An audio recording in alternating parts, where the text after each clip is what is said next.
1장. 운명적 등장과 가문의 비밀.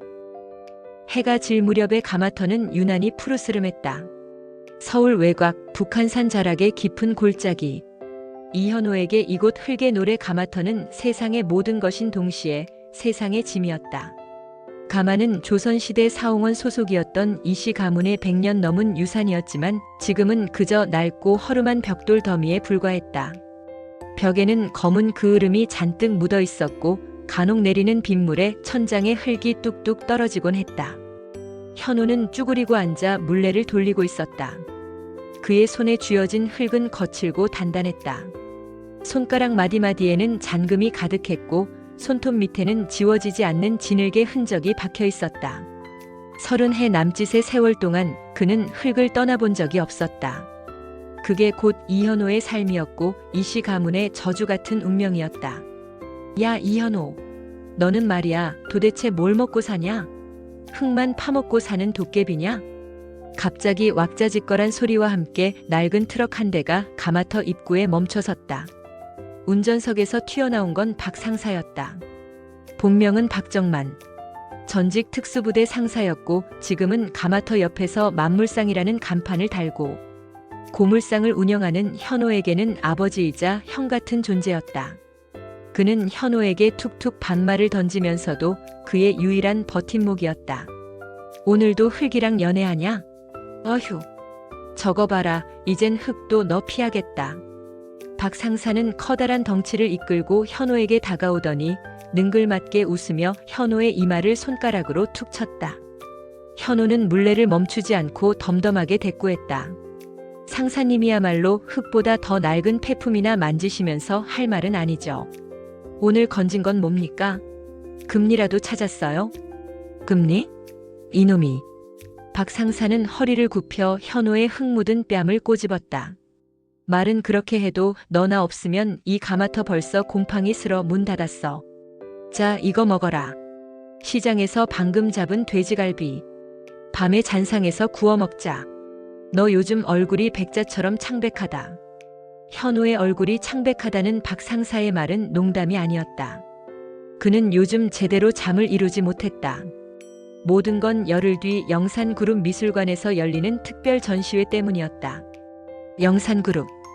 이현호의 가문을 멸문시키고 할아버지를 억울하게 죽음으로 몰아넣은 원수 정씨 가문이 세운 제국이었다.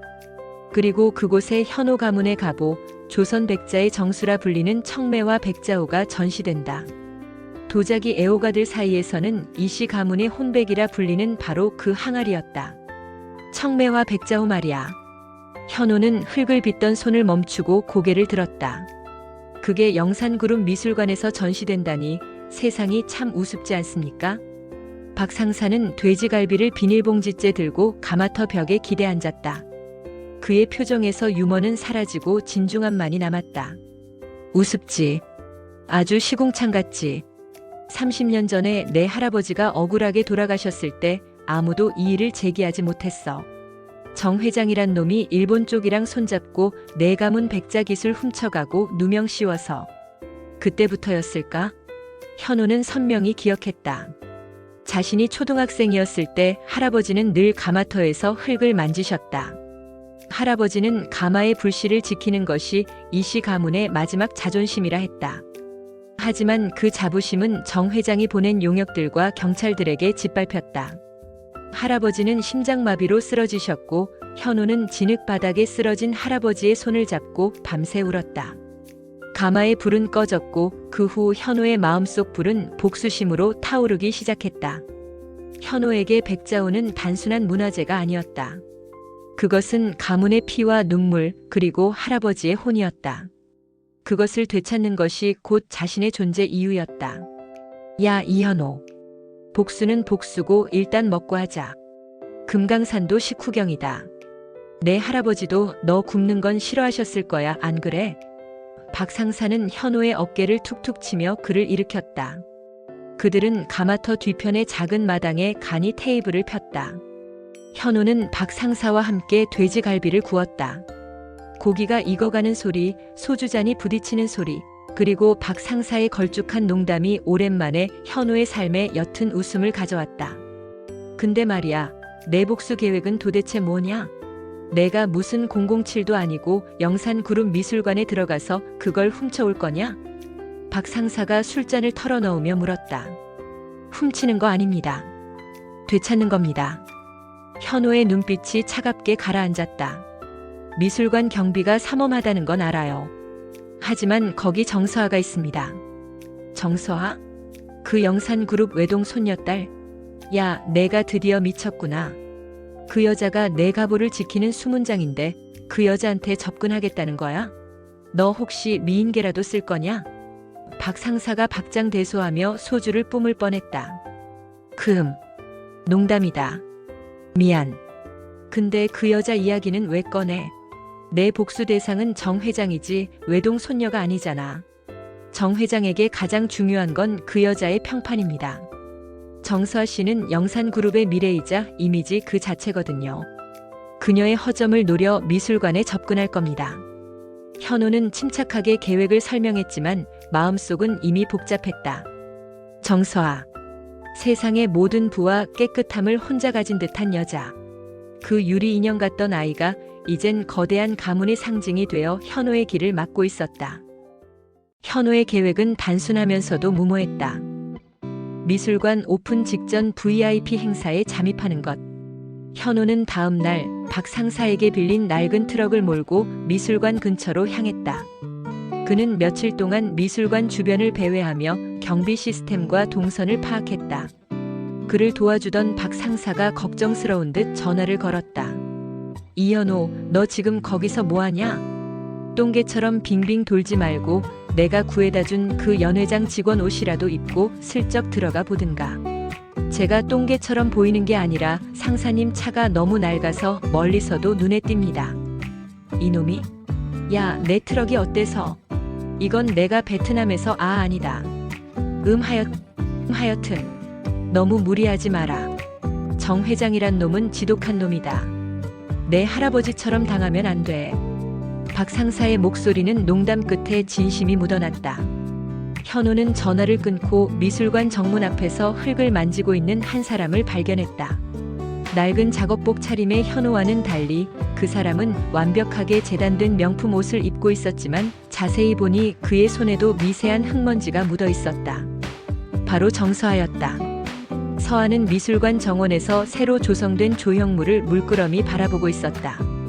그녀의 표정은 왠지 모르게 공허했고 아름다운 외모 뒤에는 감출 수 없는 쓸쓸함이 느껴졌다. 현호는 트럭 창문을 내리고 서아를 물끄러미 바라봤다. 저 여자가 바로 나의 숙적의 손녀딸이다. 내 가문의 비극을 담보로 태어난 부유함 그 자체. 그녀를 이용해야 한다. 하지만 그의 손은 알 수 없는 이유로 운전대를 꽉 움켜쥐고 있었다.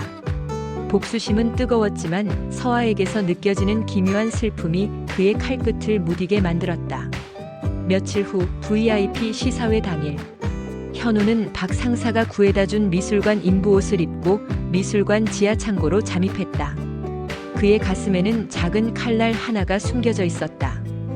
혹시 모를 상황에 대비한 것이었지만 그는 누구에게도 해를 입힐 생각이 없었다. 오직 백자호의 위치만 확인하고 복수를 위한 확실한 명분을 얻는 것, 그것뿐이었다. 미술관 내부는 그야말로 부와 권력의 향연이었다. 현호는 흙먼지 묻은 자신의 작업복이 이곳의 샹들리에와 대리석 바닥에 너무나도 이질적임을 느꼈다. 이곳은 우리가 발을 디딜 수 없는 세계다. 현호는 자신을 다시 한번 상기시켰다. 청매와 백자호는 2층 메인홀, 가장 화려하고 단단한 방탄 유리 케이스 안에 전시될 예정이었다. 현호는 인부들을 피해 2층으로 향했다. 그때 메인홀 입구에서 시끄러운 소리가 들렸다. 아니, 이거 좀 바꿔달라니까요. 제가 말씀드렸잖아요. 조명 각도가 너무 강해서 백자의 매화 그림이 제대로 안 산다고요. 회장님께 보고할까요? 정서아의 목소리였다. 그녀는 전시회 총괄 책임자였고 조명 때문에 담당자에게 짜증을 내고 있었다. 그녀의 눈은 완벽함을 추구하는 예술가의 눈빛이었다. 현호는 벽 뒤에 숨어 그녀를 관찰했다. 그녀는 그저 돈만 많은 상속녀가 아니었다. 그녀 역시 예술에 대한 깊은 애정을 갖고 있었다. 현호는 잠시 망설였다. 저런 사람에게서 어떻게 가보를 되찾을 수 있을까? 그는 복수 대상이 아니라 아름다운 예술을 지키려는 또 다른 사람을 보고 있었다. 서아가 조명 각도를 확인하러 잠시 자리를 비운 사이 현호는 조심스럽게 메인 홀로 들어섰다. 텅 빈 홀 중앙 거대한 케이스 안에 청매와 백자호가 놓여 있었다. 항아리는 우아하고 고고했다. 순백의 몸체에 푸른 청매화가 고독하게 피어 있었다. 마치 현호의 가문이 수백 년 동안 지켜온 고결한 혼을 대변하는 듯 했다. 현호는 항아리 앞에 섰다. 항아리가 그를 부르는 것 같았다. 현호는 떨리는 손을 유리 케이스에 가져갔다. 손끝이 닿자마자 과거의 비극적인 기억들이 파도처럼 밀려왔다. 할아버지의 피 묻은 손, 정 회장의 오만한 웃음, 그리고 자신을 조롱하던 세상의 시선들. 바로 그때 뒤에서 차가운 목소리가 들렸다. 누구세요? 인부들은 아직 출입 금지입니다. 현호는 몸이 굳었다. 정서하였다. 그녀는 조명 각도를 확인하고 돌아오는 길이었다. 서아의 눈은 현호의 흙 묻은 작업복과 케이스에 닿아있는 현호의 손을 번갈아 쳐다봤다. 현호는 자신을 숨기려 하지 않았다. 그는 천천히 고개를 돌려 서아를 마주봤다. 그의 눈빛은 적의와 분노가 아닌 깊은 슬픔과 오랜 체념으로 가득 차 있었다. 서아는 현호의 눈빛을 읽었다. 낯설지만 강렬한, 마치 자신의 심장을 그대로 들여다보는 듯한 섬뜩한 끌림을 느꼈다. 그 눈빛은 부유한 미술관을 지배하는 그녀의 차가운 이성을 한순간에 무너뜨렸다. 당신 누구예요? 왜 그런 눈으로 그걸 보죠? 서아가 낮은 목소리로 물었다. 현호는 대답 대신 케이스에서 손을 떼고 낮게 중얼거렸다. 이건 당신 것 아닙니다. 이건 피의 역사가 담긴 항아리입니다. 당신 가문이 훔쳐간. 서아는 현호의 말을 듣고 표정이 딱딱하게 굳었다. 경멸이나 분노가 아니었다. 혼란이었다. 그녀의 깨끗한 세계에 감히 더러운 진실이 침범했기 때문이었다. 이 운명적 충돌이 두 사람이 짊어진 악연의 무거운 서막이었다. 현호는 그녀의 눈을 피하지 않았다. 그들의 첫 만남은 폭풍처럼 그렇게 시작되고 있었다. 2장. 갈등 심화와 금지된 사랑. 미술관 메인 홀에서의 충돌은 정서하에 완벽하게 통제되던 세계에 던져진 폭탄이었다. 현호의 말은 단순한 망언이 아니었다. 그의 눈빛은 수백 년의 억울함과 증오를 담고 있었고 서하의 심장 깊은 곳에 오래된 죄책감의 씨앗을 뿌렸다. 피의 역사. 그 단어는 그녀가 매일 아침 마주하는 거대한 영산그룹 미술관의 벽면에, 그리고 갑옷처럼 찬양받던 청매와 백자호의 순결한 몸체 위에 붉게 물감을 덧칠하는 것 같았다. 아가씨, 무슨 일 있으십니까? 뒤늦게 나타난 윤 비서가 서하의 굳어진 표정을 읽었다. 윤 비서는 영산그룹 내에서도 정 회장 다음으로 서하의 행동 반경을 정확히 파악하는 그림자 같은 존재였다. 그는 현호를 이미 CCTV를 통해 확인했고 위험 인물로 분류해 보고를 마친 상태였다. 아니요, 윤 비서님. 그냥 조명이 다시 마음에 안 들어서요. 그 인부 퇴출시키세요. 불길해요. 서아는 얼어붙은 목소리로 명령했다. 그녀는 그 순간 현호를 불길한 인부로 규정하여 자신의 내면 깊숙이 침투하려는 진실을 억지로 외면하려 했다. 저녁 영산그룹 저택. 서아의 할아버지 정 회장은 식탁에 앉아 신문을 펼치고 있었다. 식탁 위에는 은수저와 뼈대만 남은 생선 요리처럼 차가운 침묵이 흘렀다. 미술관의 흙 묻은 인부가 소란을 피웠다지. 정 회장이 신문에서 시선을 떼지 않고 물었다. 그의 목소리는 나이가 무색하게 단단했고 틈이 없었다. 서아는 애써 태어난 척 대답했다. 경비실에서 실수한 모양이에요. 바로 조치했습니다. 그 녀석 이현호라는 이름으로 보고를 받았는데 이씨 가문의 마지막 후손이라더군. 정 회장은 비로소 신문을 접었다. 그의 눈에는 경멸과 오만이 서려 있었다. 아직도 그 낡아빠진 갑옷 타령인가. 지겨운 벌레들 같으니라고. 그 백자호가 영산의 불을 상징하는 이유는 우리가 그들의 더러운 흙을 밟고 깨끗하게 일어섰기 때문이다. 정 회장은 서아에게 냉혹하게 말했다. 내가 명심할 것은 부는 곧 역사라는 거다. 내 가문이 이긴 역사. 이젠 그 흙냄새 나는 것들에 신경 쓰지 마라. 내가 신경 쓸 것은 경매장에서 얼마짜리 진품을 샀느냐뿐이야. 서아는 할아버지의 냉소적인 말투에서 피해 역사라는 현호의 말이 거짓이 아님을 직감했다. 할아버지는 그저 가난한 예술가의 후손을 비웃는 게 아니라 자신들의 죄를 확신하고 있었다. 그날 밤 서아는 잠을 이루지 못하고 그룹의 고문서 보관함 주변을 서성였다. 그녀의 호기심과 죄책감은 이미 통제 불능 상태였다. 다음 날 아침 서아는 윤비서를 호출했다. 윤비서님, 북한산 자락의 흙의노래 가마터에 연락하세요. 영산그룹의 신진예술가 후원 프로젝트 일환으로 그곳에 방문해야겠습니다. 직접 장인을 만나 작품의 영감을 얻고 싶다고요. 윤비서는 순간 아침에 마시던 커피를 그대로 뿜을 뻔했다. 그는 이성적이고 현실적인 사람이었다. 아가씨, 그곳은 어제 보고 드린 그 문제의 이현호가 있는 곳입니다. 그리고 영산그룹의 프로젝트는 없습니다. 만들면 되죠. 서아는 차가운 눈으로 윤비서를 바라봤다. 저는 그 사람의 작품 방식이 궁금합니다. 그 백자를 탐내던 가문의 후손은 도대체 어떤 흙을 만지고 사는지. 윤비서는 깊은 한숨을 쉬었다. 이 고독하고 순진한 아가씨가 이제 금지된 호기심에 빠졌다는 것을 알았다. 아가씨의 사파리 여행이 되지 않기를 바랍니다. 그곳은 아가씨의 대리석 세상과는 많이 다를 겁니다. 결국 윤비서는 서아의 고집을 꺾지 못하고 일정을 잡았다. 윤비서는 최첨단 블랙 세단을 타고 흙냄새 가득한 가마터로 향하는 서아를 보며 중얼거렸다. 이번 일로 저의 연봉 인상은 필수입니다. 정말 필수예요, 아가씨. 윤비서의 유머러스한 현실 도피. 흙의 노래 가마터. 트럭에 낡은 고무를 가득 실은 채 가마터 앞에서 현호와 농담을 주고받던 박상사는 윤비서가 운전하는 검은색 세단을 보자마자 하마터면 담배를 목구멍으로 삼킬 뻔했다. 저 검은 덩치는 뭐냐? 장례식이라도 왔나? 현호야, 너 혹시 보험이라도 들었냐? 누가 너 죽이러 온 것 같다. 박상사는 호들갑을 떨며 현호의 뒤로 숨었다. 상사님, 저 경호 차량은 장례식이 아니라 재벌들의 일상입니다. 현호는 낡은 작업복 소매로 땀을 닦으며 나지막이 말했다. 그는 서아가 올 줄 알았다. 예상했지만 막상 그녀의 거대한 그림자가 자신의 초라한 세계를 침범하는 것을 보자 끓어오르는 분노를 참을 수 없었다. 차 문이 열리고 정서아가 내렸다. 흰색 셔츠와 짙은 색 슬랙스. 단순한 옷차림이었지만 그녀의 존재 자체에서 풍기는 권력의 아우라는 이 낡은 가마터의 모든 흙을 깨끗하게 소독해버릴 것 같았다. 서아와 윤비서가 현호에게 다가왔다. 현호는 물레를 멈추지 않고 차갑게 말했다. 여기 오실 필요 없습니다. 제가 당신 가문에 할 말은 이미 끝났습니다. 죄송합니다만 저는 영산그룹 미술관의 후원팀장 자격으로 왔습니다. 서아는 준비해온 가면을 썼다. 당신의 독창적인 흙 작업 방식을 그룹 차원에서 기록하고 후원하고 싶습니다. 후원?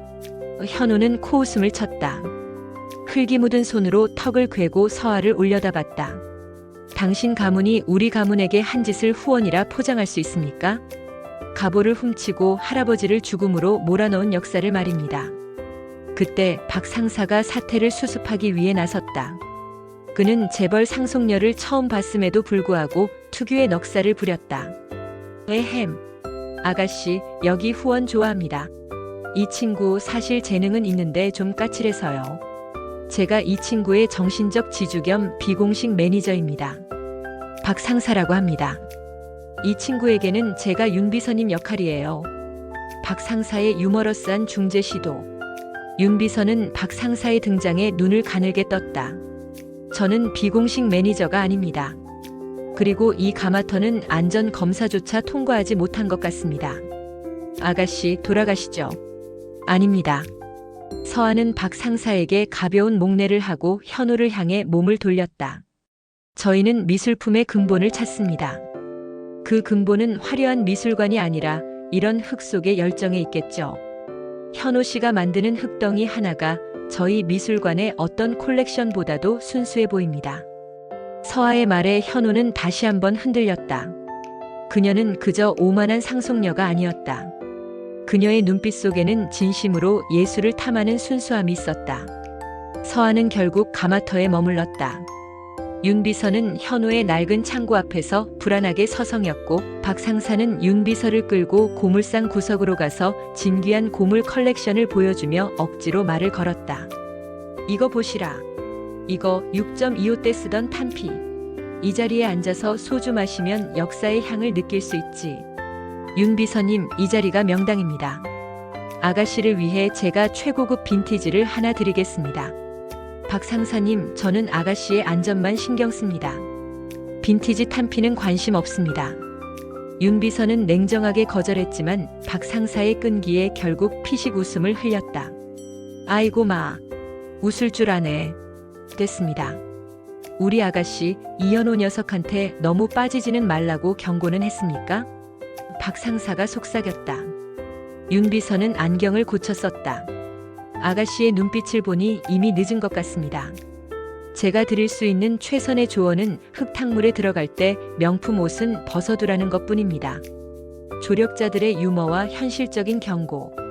그 사이 현우는 서아에게 도자기를 빚는 과정을 보여주었다.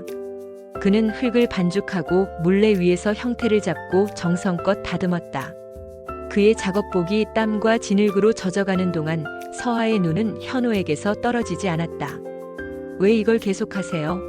이렇게 어렵고 돈도 안 되는 일을. 서아가 조심스럽게 물었다. 현우는 흙을 만지던 손을 멈췄다. 이게 내 존재 이유니까요.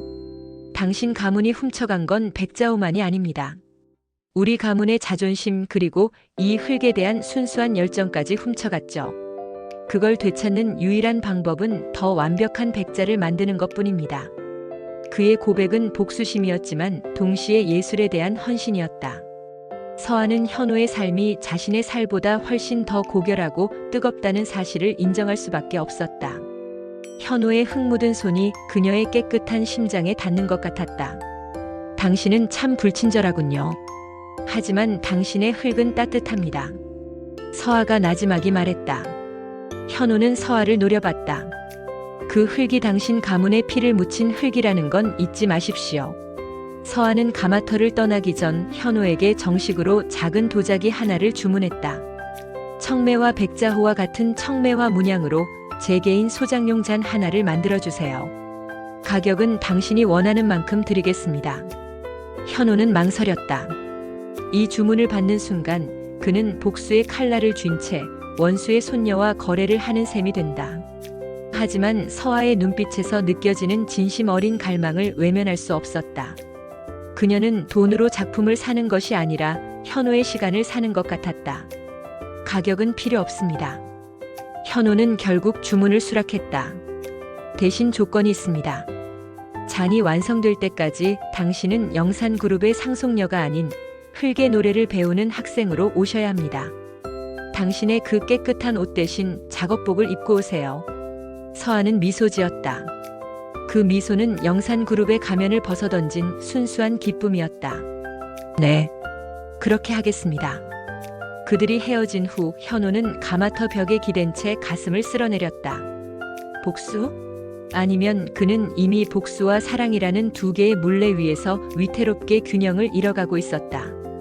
그의 복수 계획은 정서하라는 가장 아름답고 위험한 암초에 걸려들기 시작한 것이다. 3장. 거부할 수 없는 이끌림 운명적 만남. 정서하는 영산그룹 미술관의 최고 경영자 CEO 자리를 거절하고 흙의 노래 가마터로 향했다.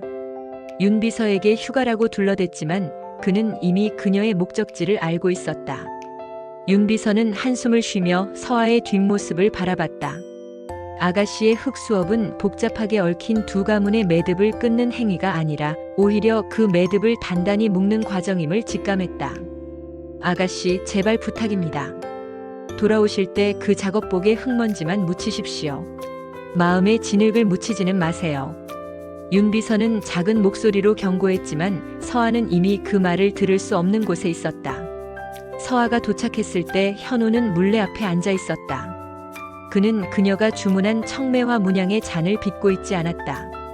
대신 거대한 흙덩이를 두드리고 다듬고 또 부수고 있었다. 그의 동작은 힘이 넘쳤고 그 행위 자체가 마치 분노를 승화시키는 격렬한 의식 같았다. 오늘은 학생으로 왔습니다. 서아는 현호가 지정해준 낡은 작업복으로 갈아입고 물레 옆에 섰다. 그녀의 명품 시계가 작업복 소매 밖으로 살짝 보였지만 그녀는 개의치 않았다. 현호는 서아를 힐끗 쳐다보고는 다시 흙에 집중했다. 학생이라면 말하지 않아도 알겠죠. 흙을 만진다는 건 가장 더러운 것을 가장 깨끗하게 만드는 과정입니다. 당신 가문이 잃어버린 윤리, 우리 가문이 잃어버린 명예, 그 모든 것을 이 흙에서 다시 찾아야 합니다. 현호는 서아에게 흙을 다루는 법을 가르쳤다. 서아의 손은 고작 몇 분 만에 진흙투성이가 되었다. 그녀의 매니큐어는 벗겨지고 부드럽던 손가락 마디마디는 흙에 거친 감촉에 붉게 변했다. 힘을 빼세요. 흙이 당신의 힘을 이기게 놔두세요. 당신이 컨트롤하려 하면 흙은 깨집니다. 현호가 무뚝뚝하게 지시했다.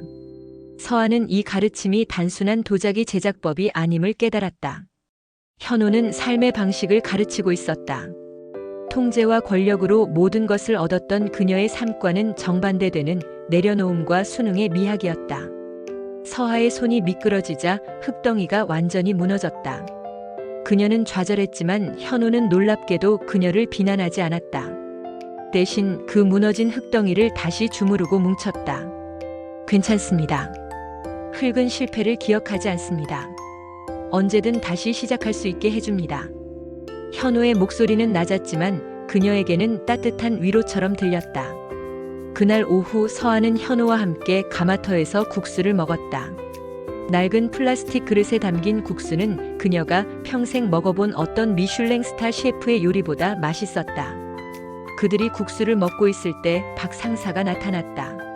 오, 영산그룹 아가씨. 오늘도 흙이랑 싸우느라 수고가 많으십니다. 아니, 근데 이현호, 너는 아가씨한테 국수 한 그릇 대접하면서 왜 이렇게 꼬질꼬질하냐? 이래서야 우리 흙의 노래 이미지 다 버린다. 박 상사는 호탕하게 웃으며 말했다. 박 상사는 서아 옆에 털썩 앉았다. 아가씨, 이놈이 가난해서 그렇지 흙에 대한 열정은 아주 대단합니다. 근데 아가씨, 여기 올 때 윤비서인지 뭔지 그 깔끔한 분은 왜 안 데려왔어요? 그분 탄피 컬렉션에 관심 좀 보이던데. 서아는 미소 지었다. 그녀는 영산그룹 내에서는 단 한 번도 진심으로 웃어본 적이 없었다. 윤 비서님은 제가 너무 멀리 가는 걸 걱정하셔서요. 그리고 박 상사님, 윤 비서님도 사실은 굉장히 유머러스한 분이세요. 유머러스? 박 상사는 현호를 쳐다보며 어깨를 으쓱했다. 혹시 아가씨랑 이현호 둘이 뭔가 썸씽 있는 거 아닙니까? 제가 말했죠. 이현호는 상극이라고. 이 세상에서 제일 무서운 게 빛과 악연인데 아가씨 조심해야 합니다. 박 상사의 농담 섞인 경고는 현호와 서아 모두의 가슴에 비수처럼 꽂혔다. 현호는 억지로 말을 돌렸다. 상사님, 오늘 저녁은 제가 쏘겠습니다. 포장마차 밤에 잔상 가시죠. 아가씨가 영산그룹의 돈으로 술을 사주신다니 마다할 필요 없지 않습니까? 현호의 도발적인 제안에 서아는 망설였다. 하지만 그녀는 자신이 현호의 세계에 속하고 싶다는 충동을 억누를 수 없었다. 밤의 잔상 포장마차는 그녀의 삶에 존재하지 않았던 거칠지만 인간적인 세상의 입구처럼 느껴졌다. 좋아요. 윤 비서님을 부를게요. 제 경호원 겸 비서입니다. 그분도 쉬게 해줘야죠. 저녁 8시. 서울의 허름한 뒷골목에 위치한 밤의 잔상 포장마차. 빨간 천막 아래 현호, 서하, 박 상사 그리고 윤 비서가 마주 앉았다. 이 조합은 그야말로 극과 극의 만남이었다. 박 상사는 윤 비서에게 연신 소주를 권하며 유쾌하게 말했다. 윤 비서님, 오늘 아가씨가 여기 온 건 역사적인 사건입니다. 영산그룹의 수장이 이런 서민적인 곳에서 소주를 마시다니. 제가 오늘 친일파 후손에게 소주를 팔았다고 자랑해도 됩니까? 박 상사의 직설적인 유머에 서하는 얼굴이 굳었지만 윤 비서는 오히려 냉정하게 받아쳤다. 박 상사님, 저희 아가씨는 역사를 바로잡고 싶어 하십니다. 그리고 제가 이 자리에서 술을 마시는 건 업무의 연장입니다. 아가씨를 보호하기 위해서죠. 취하지는 않습니다. 술자리가 무르익자 분위기는 예상치 못하게 편안해졌다. 박 상사는 특유의 과장된 제스처로 특수부대 시절의 무용담을 늘어놓았고 윤 비서는 그런 박 상사를 보며 처음으로 무장 해제된 듯 피식피식 웃었다. 서한은 현호에게 나지막이 물었다. 당신의 복수가 나를 포함하는 겁니까? 현호는 소주잔을 천천히 돌렸다. 모르겠습니다. 처음에는 당신도 정 회장의 일부라고 생각했습니다. 당신 가문의 부가 내 가문의 피 위에 세워진 것처럼 당신의 아름다움도 나에게는 증오의 대상이었죠. 하지만 가마터에서 당신은 너무 순수합니다. 순수? 서한은 자조적으로 웃었다. 나는 흙을 모르고 자랐어요. 내가 가진 모든 것은 누군가에게서 빼앗아온 더러운 돈의 잔해입니다. 나는 그저 아름다운 외피일 뿐이에요. 내 안에는 아무것도 없습니다. 아무것도 없지 않습니다. 현호는 처음으로 서아의 눈을 피하지 않고 깊이 바라봤다. 당신이 흙을 만질 때 당신의 눈빛은 청매와 백자호의 매화처럼 피어납니다. 당신은 당신 가문이 잃어버린 예술의 혼을 가지고 있습니다. 그래서 더 증오해야 하는데. 현호의 고백은 짧았지만 강력했다. 서아의 심장이 두근거렸다. 그녀는 현호의 눈빛에서 복수심이 아닌 거부할 수 없는 이끌림을 읽었다. 포장마차가 파할 무렵 박 상사는 현호에게 억지로 등을 떠밀었다. 야, 이현호. 아가씨를 집까지 모셔드려야지. 이게 바로 기사도다. 가난하다고 기사도가 없는 건 아니야. 윤 비서는 굳어진 얼굴로 박 상사를 막았다. 박 상사님, 그럴 필요 없습니다. 제가 모시겠습니다. 에이, 비서님은 오늘 저랑 더 마셔야죠. 제가 고물상에서 진짜 명품 소주를 하나 찾아놨습니다. 박 상사는 윤 비서를 억지로 붙잡고 다시 자리에 앉혔다. 박 상사는 현호와 서아를 향해 윙크를 날렸다. 조력자의 적극적인 개입과 유머. 결국 현호와 서아는 함께 택시를 탔다.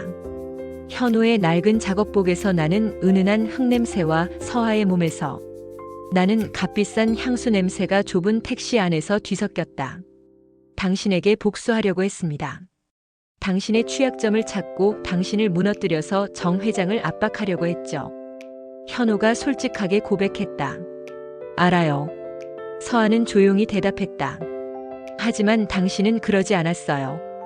당신은 나에게 흙을 만지는 법을 가르쳐줬습니다. 그것은 내 할아버지가 당신 가문에게서 빼앗지 못했던 유일한 것입니다. 그날 이후 두 사람의 만남은 비밀리에 계속되었다.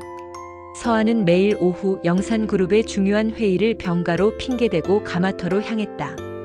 그녀는 더 이상 명품 옷을 입지 않았다. 그녀는 흙에 완전히 잠식된 현호의 작업복을 입고 흙 속에 손을 담갔다. 현호는 서아에게 흙의 성질, 유약의 배합, 그리고 불의 온도를 가르쳤다. 서아는 놀라운 속도로 도자기 기술을 습득했다. 그녀는 완벽함을 추구하는 DNA를 가지고 있었고 그 완벽함을 이제 예술에 쏟아부었다. 가마터 근처 낡은 컨테이너 박스. 그곳이 두 사람의 비밀스러운 아지트였다. 늦은 밤 물레를 돌리며 땀을 흘리는 현호의 옆에서 서아는 차 한 잔을 내어주었다. 당신은 왜 내게 복수하지 않습니까? 나는 당신이 증오하는 가문의 외동 손녀입니다. 서아가 물었다. 현호는 물레를 멈추고 서아의 얼굴을 두 손으로 감쌌다. 그의 흙 묻은 손이 서아의 부드러운 뺨에 닿았다. 흙과 비단의 충돌이었다. 복수는 이미 시작되었습니다, 정서아 씨. 현호의 목소리는 떨렸다. 나는 당신을 무너뜨리려 했습니다. 하지만 당신은 나를 무너뜨리고 있습니다. 내 안에 있던 흙과 분노를 걷어내고 가장 깨끗한 사랑을 심고 있습니다. 이게 가장 잔인한 복수입니다. 그 순간 그들의 입술이 닿았다. 그것은 복수도 죄책감도 아닌 순수한 이끌림이었다. 서아는 그녀의 온전했던 삶이 현호의 입맞춤과 함께 산산이 부서지는 것을 느꼈다. 현호는 자신이 발을 디뎌서는 안 되는 금지된 영역에 들어섰음을 깨달았다. 이 사랑은 파멸을 예고하고 있었다. 다음 날 윤 비서가 서아에게 경고했다. 아가씨, 정 회장님께서 아가씨의 병가가 너무 잦다는 것을 아셨습니다. 그리고 박 상사라는 그 이상한 고물상 주인과의 관계도 눈치채신 것 같아요. 어쩌면 좋을까요, 윤 비서님? 서하는 눈빛은 이미 사랑에 빠진 여인의 것이었다. 윤 비서는 깊은 한숨을 내쉬었다. 제가 아가씨에게 해드릴 수 있는 가장 유머러스하고 현실적인 조언은 이겁니다. 지금이라도 늦지 않았으니 그 남자에게 백자호를 돌려주고 깨끗하게 헤어지세요. 서하는 고개를 저었다. 이제 백자호는 중요하지 않아요. 나는 현호 씨를 원합니다. 그가 나를 증오하더라도 그의 곁에 있고 싶어요. 현호 역시 박 상사에게 고백했다. 상사님, 저 정서아 씨를 사랑하게 된 것 같습니다. 박 상사는 널브러진 고물더미 위에서 하이고 마 라는 탄식과 함께 소주를 들이켰다. 이놈아, 내가 그랬지. 상극이라고. 너 지금 내 가문 전체와 싸우는 거다. 이 사랑이 내 가마의 불을 다 태워버릴 거다. 박 상사의 경고는 따뜻했지만 그의 얼굴에는 깊은 불안감이 서려 있었다. 운명은 그들의 편이 아니었다. 사랑이 깊어질수록 그들을 둘러싼 악연의 그림자는 더 짙어졌다. 현호는 더 이상 복수를 위해 서하에게 접근한 것이 아니었다. 그는 순전히 사랑 때문에 모든 것을 잃을 준비가 되어가고 있었다. 그리고 서하 역시 자신의 모든 부와 명예를 현호의 흙 묻은 손에 바칠 준비가 되어가고 있었다. 그들은 이제 복수와 파멸이라는 외길을 걷기 시작했다. 두 사람의 사랑이 거대한 가문의 전쟁을 선포하는 신호탄이었다. 4장. 첫 번째 시련과 집안의 반대. 사랑은 가마의 불과 같았다. 현호의 내면에 오랫동안 꺼져 있던 불씨를 서하가 되살렸고 그 불은 이제 걷잡을 수 없이 타올랐다. 그러나 그 불이 도자기를 빚어내는 희망의 불이 될지 모든 것을 태워버리는 파멸의 불이 될지는 아무도 알 수 없었다. 며칠 밤을 새워 현호는 서하의 청매화 문양잔을 빚었다. 그 잔에는 기술 이상의 무언가가 담겨 있었다. 가난한 장인의 손끝에서 나온 청매화는 영산그룹 미술관의 거대한 백자호보다도 더 순수하고 더 처절했다. 잔이 완성되자 현호는 왠지 모를 불안감에 휩싸였다. 이 작은 잔이 곧 그들의 비밀을 세상에 드러내는 도화선이 될 것 같았다. 이현호, 당신은 내게 가장 아름다운 것을 주었군요. 서하는 완성된 잔을 두 손으로 조심스레 들었다. 청매화의 푸른빛이 그녀의 눈동자에 반사되었다. 그녀는 그 잔을 보는 순간 자신의 부유한 배경이 얼마나 허황된 것인지 깨달았다. 잔의 가치는 돈으로 매길 수 없는 현호의 시간과 진심이었다. 그들의 비밀스러운 사랑은 오래가지 못했다. 정 회장은 손녀딸의 이상한 행동을 눈치챘다. 매일 오후 사라지는 시간, 작업복에서 희미하게 풍기는 흙과 재의 냄새, 그리고 눈빛에 서린 이전에는 없던 생기까지. 정 회장은 영산그룹의 모든 정보를 통제하는 절대자였다. 이현호라는 이름은 그의 머릿속에서 결코 잊을 수 없는 불길한 낙인이었다. 정 회장은 즉시 윤 비서를 호출했다. 그의 집무실은 대리석과 방탄 유리로 둘러싸인 감정의 틈 하나 없는 차가운 성체 같았다. 정서아가 이현호라는 그 가난한 장인에게 매일 가고 있지? 정 회장이 낮은 목소리로 말했다. 그의 목소리에는 분노가 아닌 재앙을 예견하는 듯한 냉기가 서려 있었다. 윤 비서는 고개를 숙였다. 죄송합니다, 회장님. 아가씨께서 단순히 예술적 교류라고. 거짓말 마라. 정 회장이 서류 뭉치를 윤 비서 앞에 던졌다. 그것은 현호와 서하가 포장마차에서 함께 찍힌 사진, 그리고 현호의 가마터 부지 서류였다. 이 가난뱅이 놈이 감히 영산의 피를 더럽히려 드는군. 윤 비서, 내 임무는 이현호를 영원히 서하에게서 격리시키는 것이다. 내가 실패하면 내 아가씨는 영산그룹을 상속받을 자격을 잃게 될 것이다. 윤 비서는 등골이 오싹해졌다. 그는 서하에게 충성했지만 동시에 정 회장의 냉혹함이 현실적인 공포로 다가왔다. 윤 비서는 가마터로 현호를 찾아왔다.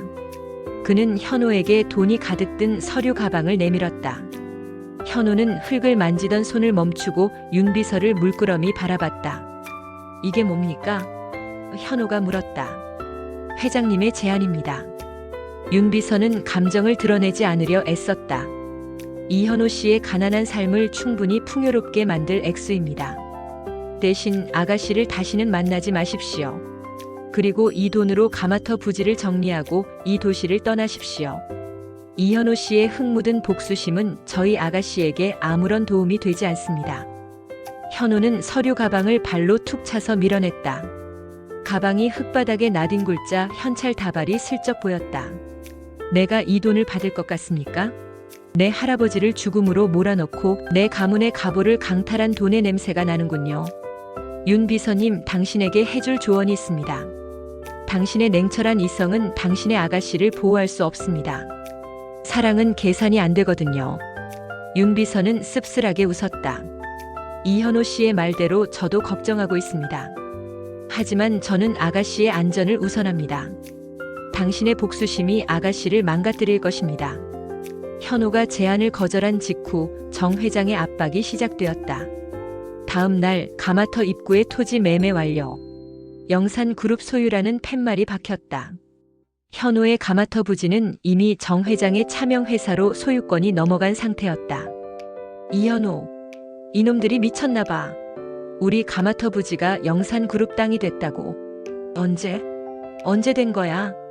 박 상사가 팻말을 뽑아들고 분노에 휩싸였다.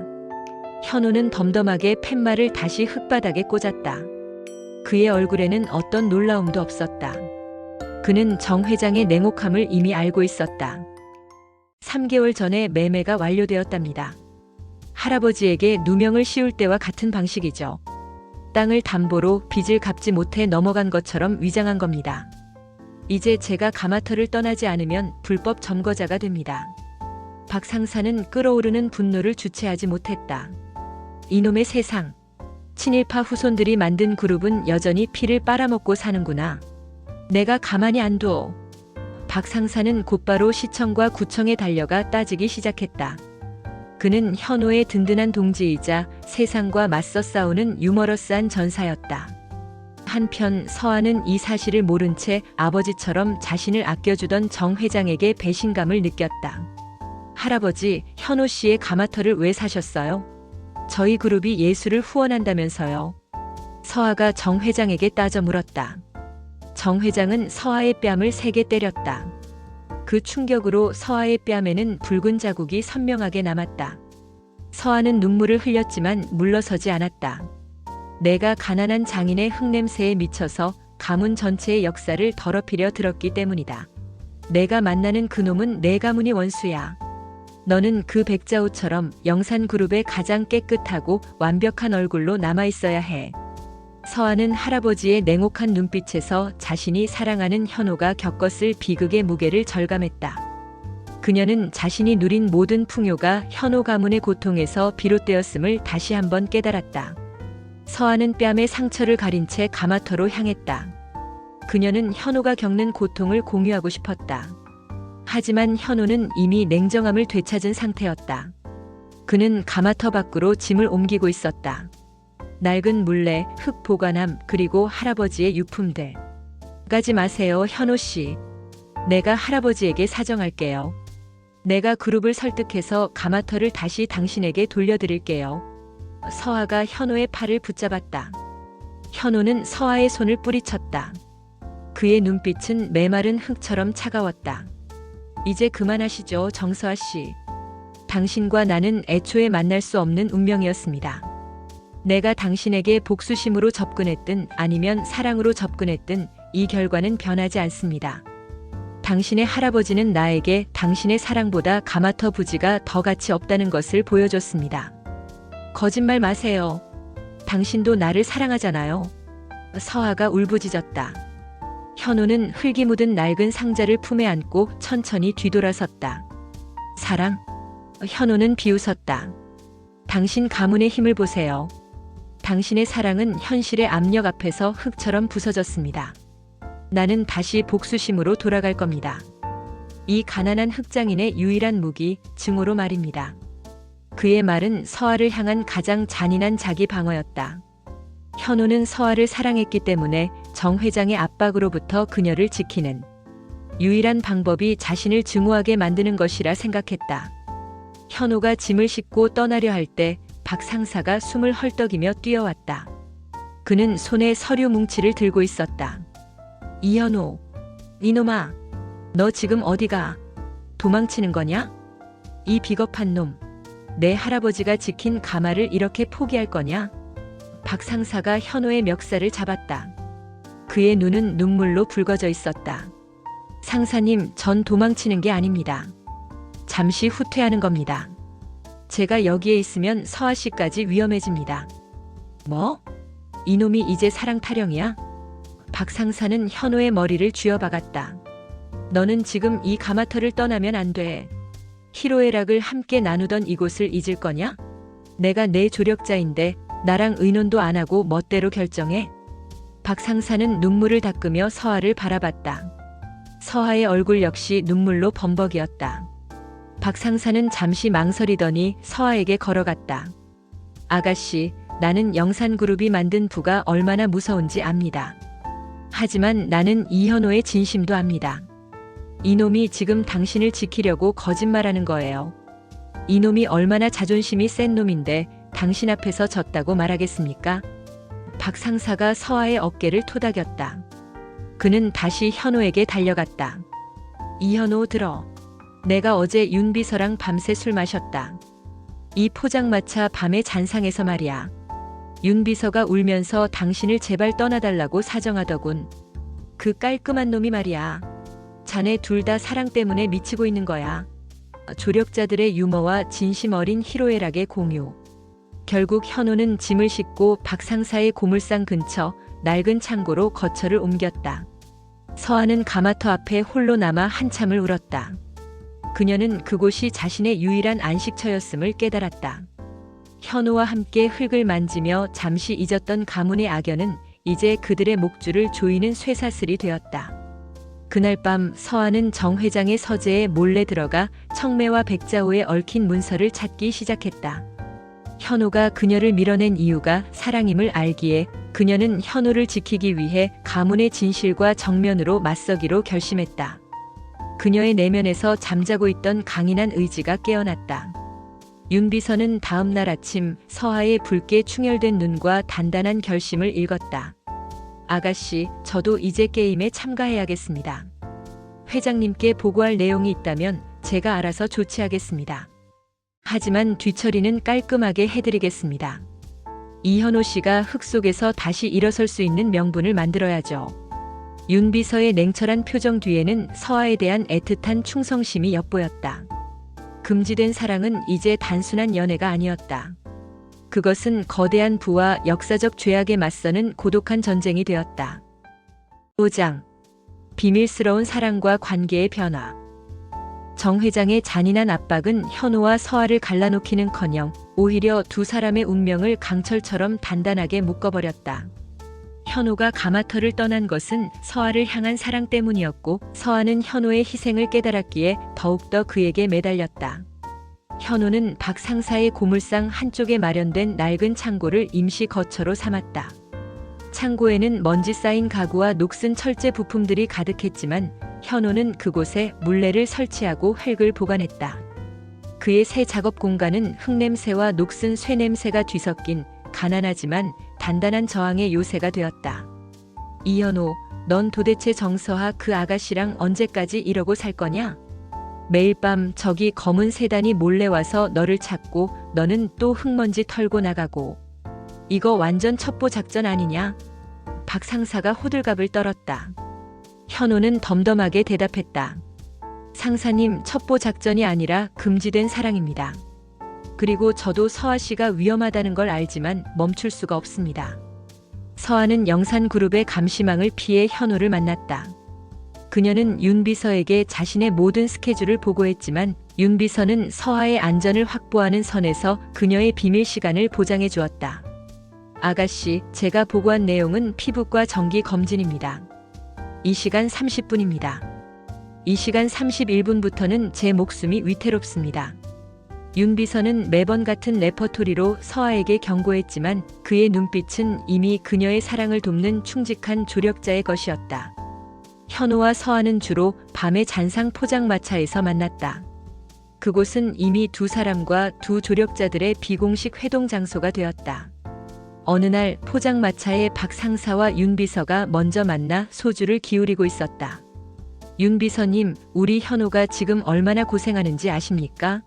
정 회장님이라는 악역 때문에 이놈이 밥도 제대로 안 먹고 도자기만 빚어요. 박 상사가 술에 취해 푸념했다. 저희 아가씨도 마찬가지입니다. 윤 비서가 차분하게 소주를 마셨다. 회장님 앞에서 웃음을 잃었습니다. 그저 허수아비처럼 살고 있죠. 박 상사님, 우리는 지금 두 가문의 악연 속에서 싹튼 불량식품 같은 사랑을 지키고 있는 겁니다.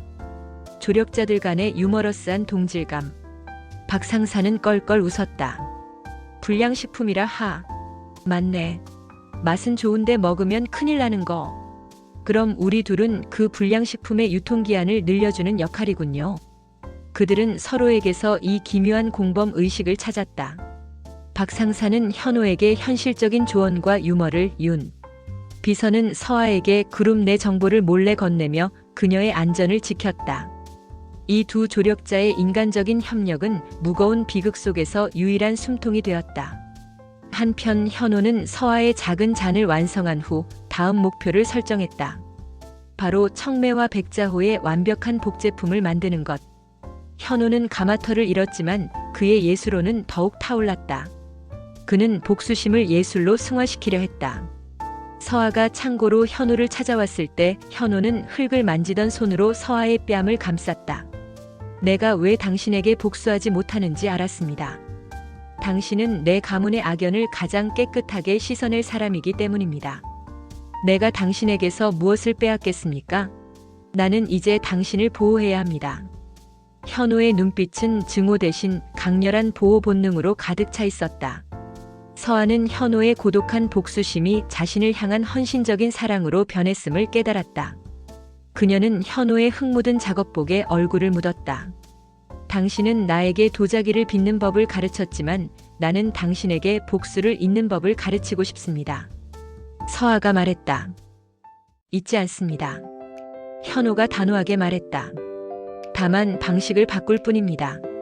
나는 더 이상 정 회장의 권력에 맞서 싸우지 않습니다. 나는 정 회장이 훔칠 수 없었던 그 이상의 가치를 창조할 것입니다. 그게 이씨 가문의 명예를 되찾는 유일한 길입니다. 그들은 함께 청매와 백자호 복제 작업에 착수했다. 서아는 영산그룹의 내부 자료를 활용해 백자호의 미세한 균열, 유약의 성분, 그리고 소성 온도에 대한 고문서 기록을 현호에게 전달했다. 그녀는 원수의 가문이 훔쳐간 보물의 비밀을 사랑하는 사람에게 돌려주는 이중 스파이 역할을 자처했다. 정 회장은 서아의 피부과 검진을 의심하기 시작했고 윤 비서에게 압박을 가했다. 윤 비서는 매번 기지를 발휘해 서아의 알리바이를 만들었지만 점점 더 벼랑 끝으로 몰렸다. 어느 날 윤 비서는 박 상사를 밤에 잔상 포장마차가 아닌 고급 호텔 라운지로 불렀다. 박 상사는 평생 처음 입어보는 정장 차림으로 어색하게 앉아 있었다. 윤 비서님, 내가 지금 이 옷 입고 있으니까 마치 가난한 귀족 같지 않습니까? 여기 커피 너무 비싸서 손이 떨립니다. 박 상사가 너스레를 떨었다. 박 상사의 유머러스한 사회 적응기. 윤 비서는 차분하게 말했다. 박 상사님, 아가씨의 안전이 위태롭습니다. 회장님께서 아가씨의 병가 장소를 추적하고 계십니다. 이제 우리 둘이 협력해야 할 때입니다. 협력? 우리가? 박 상사는 눈을 휘둥그레 떴다. 나는 고물상 주인이고 윤 비서님은 영산그룹의 두뇌인데 윤 비서는 박 상사에게 영산그룹의 감시 체계를 설명하며 현호와 서아가 안전하게 만날 수 있는 코드 그린 신호를 주고받는 방법을 제안했다. 박 상사님은 현호 씨의 현장 조력자입니다. 현호 씨가 위험할 때 저에게 낡은 도자기 파편 10개를 보냈다고 알려주십시오. 그건 코드 그린, 즉 즉시 아가씨를 격리해야 한다는 신호입니다. 제가 즉시 아가씨에게 그룹 해외 시차를 명령하여 현호 씨에게서 멀어지게 하겠습니다. 오호, 이거 정말 영화 같네. 좋아. 내 비록 영산그룹의 적이지만 사랑은 국경을 초월한다고 배웠다. 이현호가 무사히 도자기를 만들 때까지 내가 지키겠다. 박 상사는 두 손을 번쩍 들며 맹세했다. 그들의 유머러스한 협력은 두 주인공에게는 알 수 없는 가장 강력한 방패가 되었다. 청매와 백자호 복제 작업은 현호의 삶과 서아의 영혼을 갉아먹었다. 현호는 완벽한 백자를 만들기 위해 잠을 줄이고 가마의 온도를 조절했다. 그의 얼굴은 피로와 흙먼지로 뒤덮였지만 눈빛은 예리했다. 서아는 현호를 도우면서 자신이 가진 모든 것을 내려놓았다. 그녀는 현호가 힘들 때마다 밤에 잔상 포장마차에서 사온 낡은 캔 맥주를 건네며 위로했다. 현호 씨, 왜 그렇게 완벽한 복제품을 만들려고 합니까?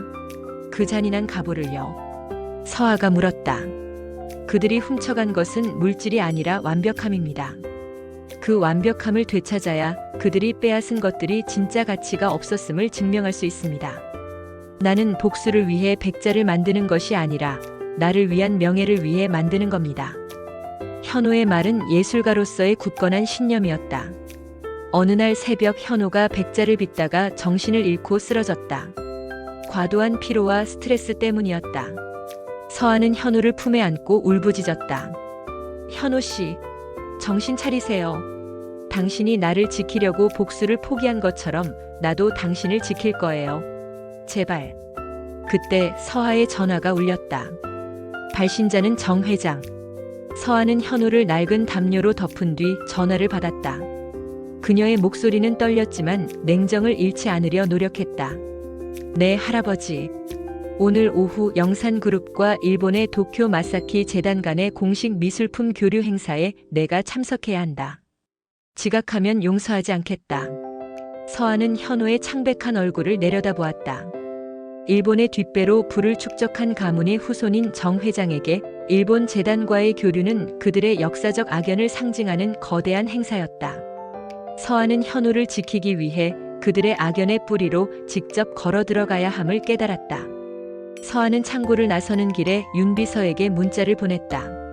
낡은 도자기 파편 10개. 윤 비서는 문자를 확인하자마자 정 회장에게 허위 보고를 올렸다. 회장님, 아가씨께서 도쿄 마사키 재단 이사장에게 줄 특별 선물을 직접 준비하시느라 몸살이 나셨다고 합니다. 아마 이틀 정도는 무리일 것 같습니다. 윤 비서의 기지로 서아는 당분간 정 회장의 감시망에서 벗어났다. 서아는 현호에게 마지막 키스를 남기고 떠났다. 그 키스에는 사랑, 보호, 그리고 곧 닥쳐올 거대한 희생이 담겨 있었다. 현호 씨, 당신이 흙을 다루는 법을 가르쳤으니 이제 내가 불을 다루는 법을 배울 차례입니다. 당신의 복수를 내 방식으로 완성하겠어요. 서아는 영산그룹의 완벽한 상속녀로 돌아갔다. 하지만 그녀의 심장에는 현호의 흙과 사랑이 깊이 박혀 있었다. 그녀의 귀환은 두 가문의 전쟁이 새로운 국면을 맞이했음을 알리는 신호탄이었다. 6장. 선택의 기로 가문인가 사랑인가. 정서아는 영산그룹의 완벽한 외동 손녀딸로 돌아갔다. 화려한 드레스와 다이아몬드 목걸이로 무장한 그녀의 모습은 며칠 전 현호의 낡은 창고에서 흙을 만지던 모습과는 극단적으로 대비되었다. 그녀는 사랑하는 사람을 지키기 위해 가장 증오하는 가문의 가면을 써야 했다. 도쿄 마사키 재단과의 교류 행사는 영산그룹이 일제 강점기부터 이어온 역사적 악연의 뿌리를 상징하는 자리였다. 정 회장은 서아에게 이 자리가 그룹의 미래를 결정한다고 강조하며 그녀의 일거수일투족을 감시했다. 서하야, 마사키 재단은 우리 그룹의 가장 오래된 뒷배다. 그들의 힘이 없었다면 너희 할아버지는 이 거대한 불을 쌓을 수 없었다. 정 회장의 말은 서아의 심장에 비수처럼 꽂혔다. 행사장의 주요 전시품은 영산그룹의 소장품이었다. 그 중심에는 당연히 청매와 백자호가 있었다. 서아는 백자호를 보자 현호의 흙 묻은 손과 가마터의 불이 떠올랐다. 현호는 서아가 마사키 재단 행사에 참석했다는 뉴스를 박 상사의 낡은 TV를 통해 보았다. 서아의 화려한 모습과 그녀가 일본 재단 인사들과 웃으며 대화하는 모습은 현호의 눈에 배신으로 비쳤다. 저 봐라, 이현호. 내가 상극이라고 했지. 저 아가씨는 결국 내 원수 가문의 피를 속일 수 없는 거다. 너는 가마터를 잃고 고물상 창고에 숨어 있는데 저 아가씨는 웃고 있잖아. 박 상사가 현호를 안타까워하며 소리쳤다. 현호는 묵묵히 소주를 들이켰다. 그의 머릿속은 복수심과 사랑이라는 두 개의 극이 격렬하게 충돌하며 불타올랐다. 정서하, 당신마저 나를 배신하는 건가? 아니, 당신은 나를 지키기 위해 저곳에 간 것인가? 현우는 혼란스러웠다. 그때 윤비서에게서 온 전화가 박 상사의 낡은 휴대전화로 걸려왔다. 박 상사님, 오늘 밤에 잔상에서 뵙겠습니다. 소주 말고 위스키를 준비해 주십시오. 왠지 오늘은 제 목이 타들어갈 것 같군요. 윤비서의 목소리는 평소보다 훨씬 냉소적이었다. 그날 밤 박 상사와 윤비서는 밤에 잔상 포장마차의 테이블에 마주 앉았다. 박 상사는 어디서 구해왔는지 모를 싸구려 위스키 병을 꺼내놓았다. 윤비서님, 이현호가 지금 아주 죽을 맛입니다. 아가씨가 영산그룹으로 돌아가서 웃고 있으니 배신감에 몸을 떨고 있어요. 이러다 현호가 다시 복수심에 미쳐서 쳐들어갈까봐 걱정입니다. 윤비서는 차가운 눈빛으로 포장마차 천막밖 어둠을 응시했다. 아가씨는 지금 가장 위험한 곳에서 싸우고 계십니다. 마사키 재단 교류회장에서 아가씨는 회장님의 지시로 청매와 백자호에 대한 설명을 했습니다. 그런데 아가씨는 일반적인 설명 대신 백자호의 제작 연도가 기록된 비밀 문서의 일부를 인용했습니다. 비밀 문서? 박 상사가 술잔을 내려놓았다. 네. 그 문서는 청매와 백자호가 일제강점기 초기 강압적으로 징발된 도자기가 아니라 조선시대 왕실 도자장인 이씨 가문의 가보로 정 회장의 조상이 불법적인 수단으로 강탈했다는 것을 암시하는 내용이었습니다. 조력자들의 정보 공유. 윤비서의 폭로에 박 상사는 경악했다. 말도 안 돼.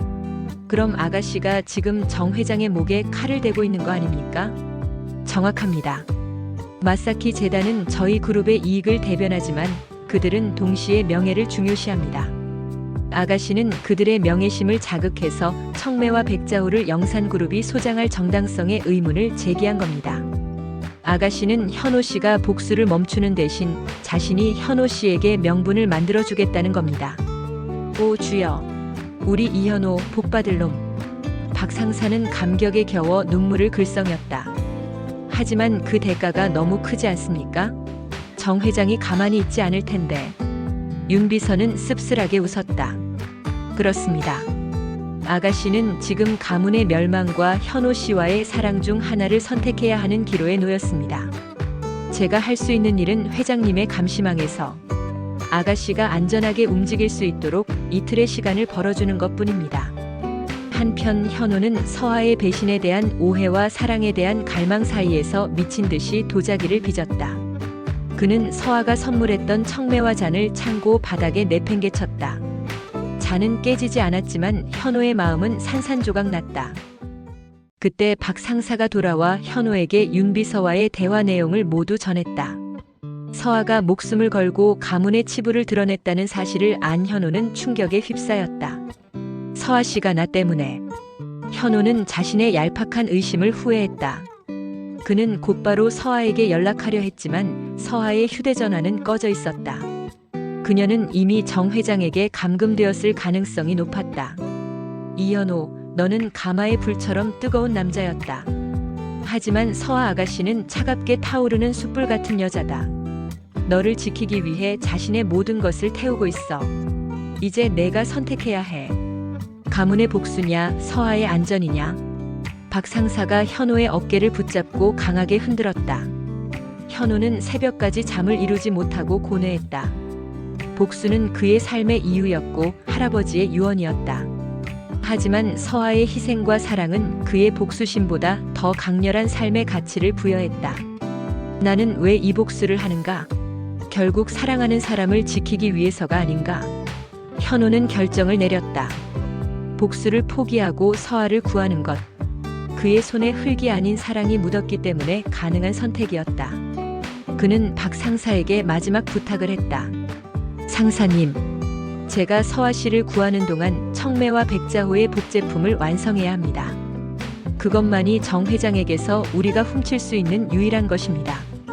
가짜 백자호로 그들의 탐욕을 조롱하는 것이 제 마지막 복수입니다. 같은 시각 영산그룹의 최고층 서재. 정 회장은 서아를 가두고 격노하고 있었다. 내가 감히 내게 반항을 해? 그 가난뱅이 도자기 장인을 위해 내가 수백 년간 이어온 영산그룹의 근간을 흔들어? 너는 내 손녀딸이 아니야. 너는 그저 미친년일 뿐이다. 정 회장은 서아의 뺨을 다시 때렸다. 서아는 고통스러웠지만 눈빛은 흔들리지 않았다. 할아버지, 제가 그 비밀 문서를 공개하지 않은 것은 아직 할아버지에게 기회를 드리고 싶었기 때문입니다. 백자호를 원래 주인에게 돌려주세요. 그것만이 이 악연을 끝내는 유일한 길입니다. 돌려줘? 하하, 내가 지금 이불을 포기하라는 말이냐? 가문인가 사랑인가? 내가 선택해야 해. 내가 이현우를 만나는 순간 너는 영산그룹에서 영원히 제명될 것이다. 서아는 슬프게 웃었다. 저는 이미 선택했습니다. 저는 가문이 아닌 사랑을 선택했습니다. 할아버지의 피 묻은 돈보다 현호 씨의 흙 묻은 땀이 저에게는 더 소중합니다. 제가 이현호 씨를 사랑한다는 것을 할아버지도 인정하셔야 합니다. 서아의 단호한 결심에 정 회장은 잠시 당황했지만 곧 냉혹함을 되찾았다. 그는 서아를 그룹 본사 저택에 감금하고 외부와의 접촉을 완전히 차단했다. 그때 윤 비서가 서재 문을 두드렸다. 회장님, 도쿄 마사키 재단의 이사장이 서아 아가씨에게 전달할 긴급 서류를 가지고 지금 막 한국에 도착했습니다. 서아 아가씨를 만나야 한다고 하십니다. 정 회장은 서아가 마사키 재단에 흘린 정보 때문에 곤란해졌다. 그는 마지못해 서아를 회의실로 데려갔다. 회의실에서 서아는 마사키 재단 이사장과 마주 앉았다. 이사장은 정 회장에게는 예의 바르게 굴었지만 서아에게는 은밀하게 작은 종이 조각을 건넸다. 그것은 윤 비서가 마사키 재단을 통해 서아에게 전달한 현호의 위치와 탈출 계획이었다. 윤 비서는 정 회장에게는 충성스러운 비서였지만 서아에게는 목숨을 건 조력자였다. 그는 가문의 정보력을 이용해 서아의 탈출 계획을 완벽하게 세웠다. 서아는 종이 조각을 읽고 미소 지었다. 사랑하는 사람을 구하기 위해 모든 것을 버릴 준비가 되었다. 그날 밤 늦게 현호는 윤 비서의 지시에 따라 영산그룹 저택 담장 근처에 숨어들었다. 그의 손에는 흙이 아닌 서아를 구하기 위한 결단력이 쥐어져 있었다. 이제 두 주인공의 운명은 비극적인 클라이맥스를 향해 돌진하고 있었다. 이 모든 과정에서 박 상사는 현호에게 힘이 되어 주었고 윤 비서는 서아에게 탈출구를 마련해 주었다. 두 조력자는 포장마차에서 만나 우리는 이 미친 사랑의 방화범들이라며 유머러스하게 서로를 격려했다. 그들의 희로애락은 이 거대한 비극에 따뜻한 인간미를 더해주었다. 7장. 모든 것을 바꾼 결정적 사건. 밤은 고요했지만 영산그룹 저택 주변의 공기는 팽팽한 긴장으로 가득 차 있었다. 현호는 윤 비서가 알려준 경로를 따라 저택 담장을 넘었다. 그는 이제 사랑하는 여인을 구하기 위한 단순한 침입자가 아닌 거대한 악의 심장부에 스스로 걸어 들어가는 운명의 투사였다. 현호의 손에는 칼이나 총 대신 낡은 천에 쌓인 청매와 백자호의 복제품이 들려 있었다. 이것은 그의 가문이 수백 년간 지켜온 예술혼의 결정체이자 정 회장의 탐욕을 조롱하기 위한 마지막 무기였다. 현호가 저택 뒤편의 낡은 정원 창고에 숨어 있을 때 밖에서는 박 상사가 그의 고물 트럭을 저택 근처 샛길에 세워놓고 무전을 기다리고 있었다. 이현호 이놈아, 내가 거기서 잡히면 내 노후 보장까지 날아간다. 빨리 서아. 아가씨 구에서 튀어나와. 박 상사가 숨죽여 속삭였다. 그의 목소리에는 유머가 섞여 있었지만 진심 어린 걱정이 묻어 있었다.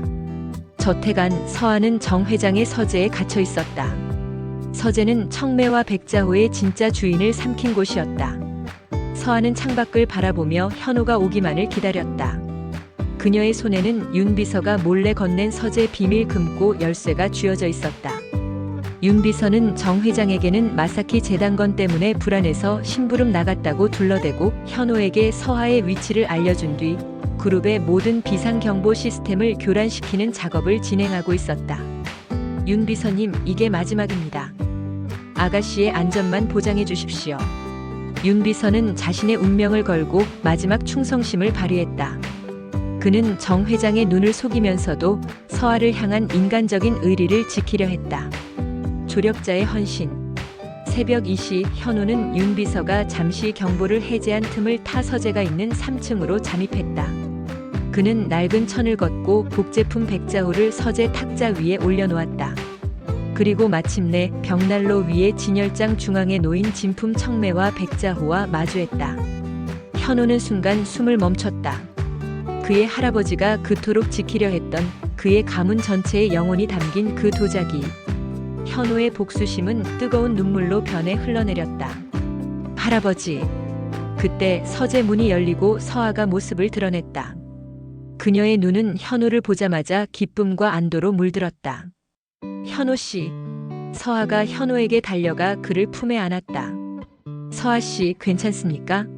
정 회장이 당신에게 무슨 짓을 했습니까? 현호가 서아의 뺨에 난 상처를 발견하고 격노했다. 괜찮아요.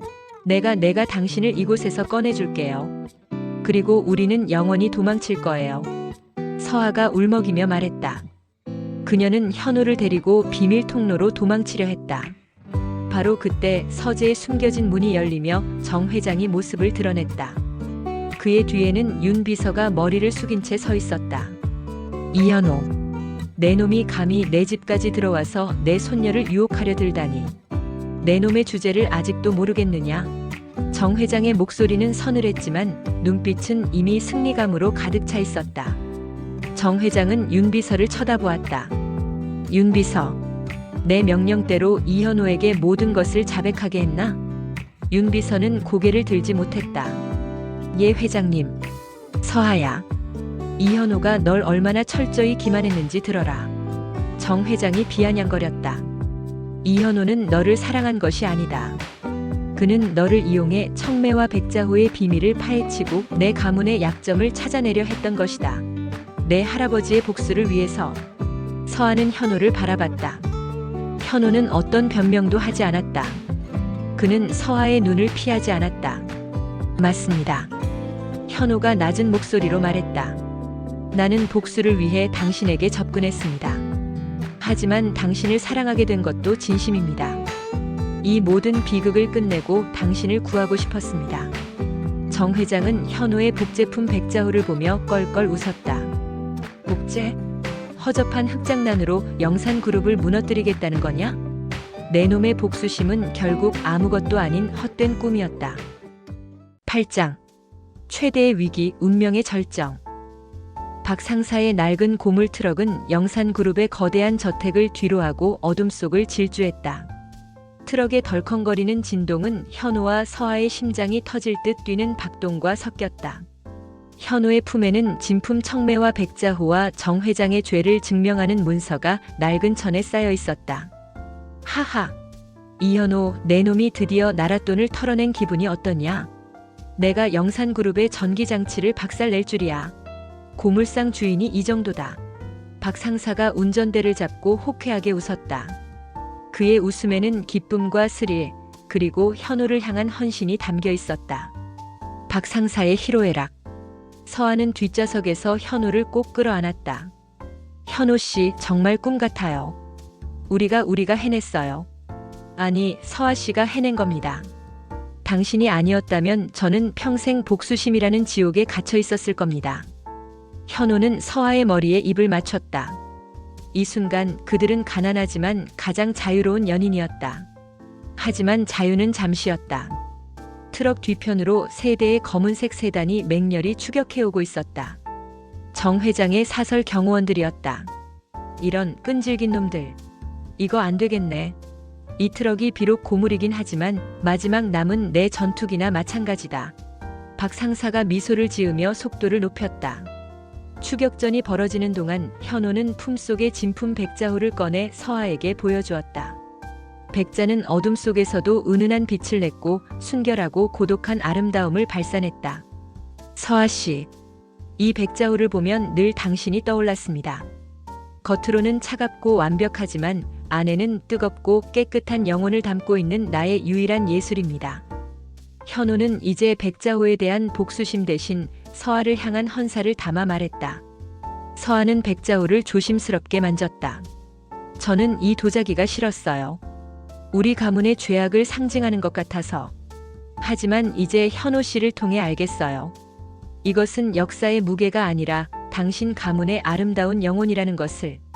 두 사람은 백자호와 문서를 가지고 세상의 진실을 폭로하고 새로운 삶을 시작할 희망으로 가득 찼다. 그들은 박 상사의 시골 친구가 운영하는 산속 민박집으로 향하고 있었다. 그곳은 정 회장의 손이 닿지 않는 유일한 안전지대였다. 추격은 점점 더 거칠어졌다. 경호원들은 트럭을 양쪽에서 압박하며 길을 막으려 했다. 박 상사님, 안 됩니다. 너무 위험해요. 서아가 소리쳤다. 걱정 마세요, 아가씨. 내가 누굽니까? 전직 특수부대 운전병이었다. 이 정도는 새벽 시장 좌판 펴는 것만큼 쉽지. 박 상사는 너스레를 떨며 트럭을 능숙하게 조작했다. 위기 속의 유머. 한편 정 회장은 저택 서재에서 모든 것을 잃은 채 광기에 사로잡혀 있었다. 그는 복제품 백자호를 쥐고 그것이 진품이라 믿으며 경호원들에게 전화를 걸어 닥달했다. 백자호는 중요하지 않다. 그 고문서를 찾아와. 그리고 이현호 그놈은 산채로 잡아와라. 내 손으로 찢어 죽일 것이다. 정 회장은 윤 비서에게도 분노를 쏟아냈다. 윤 비서는 정 회장의 광기 속에서도 침착하게 대처했다. 그는 회장에게 최대한 협조하는 척하며 경호원들의 통신망에 가짜 정보를 흘려 박 상사의 트럭이 가는 방향과 반대쪽으로 일부를 유인했다. 아가씨, 이것이 제가 드릴 수 있는 마지막 시간입니다. 윤 비서는 혼자 중얼거렸다. 그는 자신의 배신이 발각될 경우 어떤 끔찍한 대가를 치르게 될지 알았지만 후회하지 않았다. 박 상사의 트럭은 마침내 추격자들을 따돌리고 산길로 접어들었다. 고물 트럭은 가쁜 숨을 몰아쉬었지만 두 사람에게는 세상에서 가장 튼튼한 요새였다. 휴, 살았다. 이제 산 넘고 물 건너면 우리의 해방구입니다. 가서 맛있는 백숙에 소주 한 잔 마시고 푹 주무세요, 아가씨. 박 상사가 안도하며 말했다. 현호는 서아를 바라봤다. 그의 얼굴에는 이제 증오나 복수심 대신 새로운 삶에 대한 기대와 사랑에 대한 감사가 가득했다. 서아 씨, 우리가 안전해지면 내가 당신을 위해 가장 아름다운 청자를 빚어드리겠습니다. 그것은 우리 사랑의 시작이 될 겁니다. 현호가 서아의 손을 잡았다. 네, 현호 씨. 나는 당신의 도자기를 빚는 흙이 될게요. 어떤 형태로든 당신 곁에 있을게요. 서아의 목소리는 떨렸지만 행복으로 충만했다. 바로 그때였다. 산길의 가장 가파른 코너를 돌자 검은색 승용차 한 대가 길을 완전히 막고 서 있었다. 정 회장의 가장 충성스러운 경호팀이었다. 그들은 이미 윤 비서의 교란 작전을 간파하고 이 지점에서 매복하고 있었다. 박 상사님, 멈추지 마세요. 저들이 우리를 잡으려는 게 아닙니다. 백자호와 문서를 노리는 겁니다. 현호가 상황을 직감하고 소리쳤다. 안 돼, 이현호. 브레이크가 안 먹힌다. 박 상사가 다급하게 소리쳤다. 정 회장 경호원들이 트럭의 브레이크 선을 미리 손봐 놓았던 것이다. 트럭은 맹렬한 속도로 코너를 돌아 승용차를 향해 돌진했다. 이현호, 뛰어내려. 아가씨를 데리고 뛰어내려. 박 상사가 소리쳤다. 그는 마지막 순간까지 현호와 서아를 살리려 했다. 현호는 서아를 향해 몸을 돌렸다. 복수심이 아닌 오직 사랑하는 사람을 지켜야 한다는 본능만이 그를 지배했다. 서아 씨, 절대 놓지 마세요. 현호는 서아를 껴안은 채 트럭의 문을 발로 차부수고 가장 낮은 지점을 향해 몸을 던졌다. 쾅! 트럭은 길을 막은 승용차와 충돌했고 산산조각난 고물과 흙먼지가 사방으로 튀었다. 현호는 서아를 자신의 품에 보호하며 숲 아래 경사면으로 굴러 떨어졌다. 흙과 돌, 나뭇가지들이 그들의 몸을 덮쳤다. 잠시 후 모든 것이 멈췄을 때 서아는 정신을 차렸다. 그녀는 온몸이 긁히고 피투성이가 되었지만 현호의 품 덕분에 단 하나의 치명상도 입지 않았다. 현호 씨, 현호 씨. 서아는 현호를 흔들었다. 현호의 얼굴은 피투성이가 되어 있었다. 그는 서아를 보호하기 위해 온몸으로 충격을 받아냈다. 그의 품속에서는 진품 백자호가 깨지지 않은 채 남아 있었다. 예술은 보존되었지만 예술가는 파멸했다. 현호는 떨리는 손으로 서아의 뺨을 감쌌다. 그의 눈빛은 고통스러웠지만 가장 행복한 미소를 짓고 있었다. 서아 씨, 드디어 당신을 지켰습니다. 그의 목소리는 흙과 피에 섞여 희미하게 새어나왔다. 아니에요. 현호 씨, 정신 차리세요. 박 상사님, 박 상사님. 서아는 트럭 쪽으로 기어가려 했지만 현호의 손이 그녀를 붙잡았다. 가지 마세요. 마지막으로 당신 얼굴을 보고 싶습니다. 현호의 눈은 사랑으로 가득 차 있었다. 복수의 굴레에서 벗어난 순수한 영혼의 마지막 고백이었다. 사랑합니다, 서아 씨. 당신은 나의 유일한 예술입니다. 그 말을 끝으로 현호의 눈은 서서히 감겼다. 그의 손은 힘없이 서아의 뺨에서 미끄러져 내렸다. 서아는 울부짖었다. 그 울음소리는 산 전체를 뒤흔들었고 그녀의 가슴을 찢어 놓았다. 안 돼요. 현호 씨, 눈을 뜨세요. 당신이 나를 얼마나 사랑했는지 알아요. 당신의 복수가 나를 향한 사랑으로 변했다는 것을 나도 당신을 진심으로 사랑했어요. 서아는 현호의 차가워지는 몸을 끌어안고 그의 희생이 두 가문의 악연을 끝내는 마지막 불꽃이었음을 깨달았다. 그녀의 눈물은 현호의 피와 흙이 섞인 얼굴 위로 쏟아졌다. 운명적인 사랑은 결국 가장 잔인한 파국으로 절정에 이르렀다. 9장. 숨겨진 진실의 발견과 체념. 검은 아스팔트 위 모든 것이 산산조각난 충돌 현장. 서아는 현호의 싸늘한 품에서 겨우 몸을 떼어냈다. 그녀의 온몸은 흙과 현호의 피로 뒤덮여 있었다. 그녀의 눈은 텅 비어 있었지만 품속에 남은 현호의 체온과 깨지지 않은 청매와 백자호가 그의 마지막 헌신을 증명하고 있었다. 이현호, 현호 씨. 서아의 목소리는 이미 부서져 울음조차 제대로 나오지 않았다. 박 상사는 트럭의 잔해 속에서 겨우 몸을 일으켰다. 그의 다리 하나가 심하게 부러졌지만 그는 고통을 잊은 채 서아와 현호에게 달려왔다. 트럭은 형체를 알아볼 수 없을 만큼 찌그러져 있었다. 이런 제기랄. 박 상사는 현호의 맥박을 확인하고 고개를 떨구었다. 그의 얼굴은 고통과 슬픔 그리고 믿을 수 없는 현실에 대한 절망으로 일그러졌다. 박 상사의 슬픔. 현장의 경호원들은 현호의 죽음을 확인하고 당황했다. 그들의 임무는 현호를 산채로 잡아 고문 문서의 행방을 알아내는 것이었지 그를 죽이는 것이 아니었다. 그들이 현호와 서아를 향해 다가오려 할 때 박 상사가 온몸에 힘을 쥐어짜 소리쳤다. 이 현장을 건드리지 마라. 감히 영산그룹의 치부가 묻힌 곳을 건드리려 하다니. 이현호는 죽었어도 그의 복수는 이제부터 시작이다. 그때 저 멀리서 경찰차와 앰뷸런스의 사이렌 소리가 들려왔다. 윤 비서가 정 회장의 추격팀보다 먼저 구조 신고를 한 것이었다. 윤 비서는 자신의 직위와 목숨을 걸고 마지막으로 현호의 시신과 서아의 안전을 지키려 했다. 서아는 현호의 시신을 앰뷸런스에 싣는 내내 한마디도 하지 않았다. 그녀의 눈은 오직 현호의 얼굴만을 향해 있었다. 그녀의 손은 현호가 마지막까지 품었던 청매와 백자호와 고문서를 꽉 쥐고 있었다. 그것이 현호가 그녀에게 남긴 가장 소중한 유산이자 복수의 칼날이었다. 병원 응급실 앞. 정 회장이 도착했다. 그의 얼굴은 분노와 공포 그리고 모든 것을 통제할 수 없게 된 것에 대한 광기로 뒤범벅되어 있었다. 서하, 너는 대체 무슨 짓을 한 거냐? 그 도자기와 문서는 어디 있어? 당장 내놓아. 정 회장이 서하에게 달려들었다. 서하는 정 회장의 뺨을 노려봤다. 할아버지, 저는 이제 할아버지의 손녀딸이 아닙니다. 저는 현호 씨의 흙입니다. 그리고 현호 씨의 복수입니다. 그녀는 품속의 고문서를 정 회장의 얼굴에 집어던졌다. 종이가 바닥에 펼쳐지며 현호 할아버지의 사망과 강탈에 대한 진실이 드러났다. 정 회장은 그것을 보자마자 완전히 무너졌다.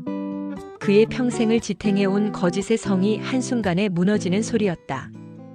이 도둑년, 내가 감히. 윤 비서, 당장 전현을 끌어내. 정 회장이 외쳤다. 바로 그때 윤 비서가 정 회장의 앞에 무릎을 꿇었다. 회장님, 죄송합니다. 저는 아가씨의 행복을 선택했습니다. 제가 모든 것을 책임지겠습니다. 윤 비서의 배신에 정 회장은 말을 잇지 못했다. 그는 자신의 모든 것을 잃었다. 사랑하던 손녀딸, 절대적 충성을 바쳤던 비서, 그리고 수백 년 된 악연의 증거. 박 상사는 들것에 실려나가는 중에도 정 회장을 향해 욕설을 퍼부었다. 야, 이 악마 같은 늙은이. 너 때문에 내 동생 같은 놈이 죽었다. 내 놈의 천벌은 이제부터 시작이다. 박 상사의 격한 분노. 며칠 후 현호의 낡은 가마터. 서하는 현호가 마지막으로 빚었던 아직 불을 지피지 못한 청매와 문양의 흙덩이 앞에 앉아 있었다. 박 상사는 목발을 짚고 옆에 앉아 서하를 지켜보았다. 박 상사는 소주 한 병을 꺼내 홀로 마셨다. 아가씨, 너무 슬퍼하지 마세요. 우리 현호는 가장 뜨겁게 사랑하고 가장 강렬하게 복수했습니다. 그는 자신의 희생으로 모든 것을 이룬 겁니다. 서하는 고개를 숙인 채 흙덩이를 쓰다듬었다. 현호 씨는 저를 위해 죽었어요. 가문의 죄악을 벗겨주기 위해, 저의 고독을 끝내주기 위해 복수 대신 저를 선택했어요. 저는 이 무거운 사랑을 어떻게 짊어져야 할까요? 박 상사는 현호의 영정사진을 바라보며 말했다. 현호의 마지막 유언은 이거였습니다. 청매와 백자호는 박 상사에게 맡기고 서하 씨에게는 새로운 삶을 선물해 달라고요.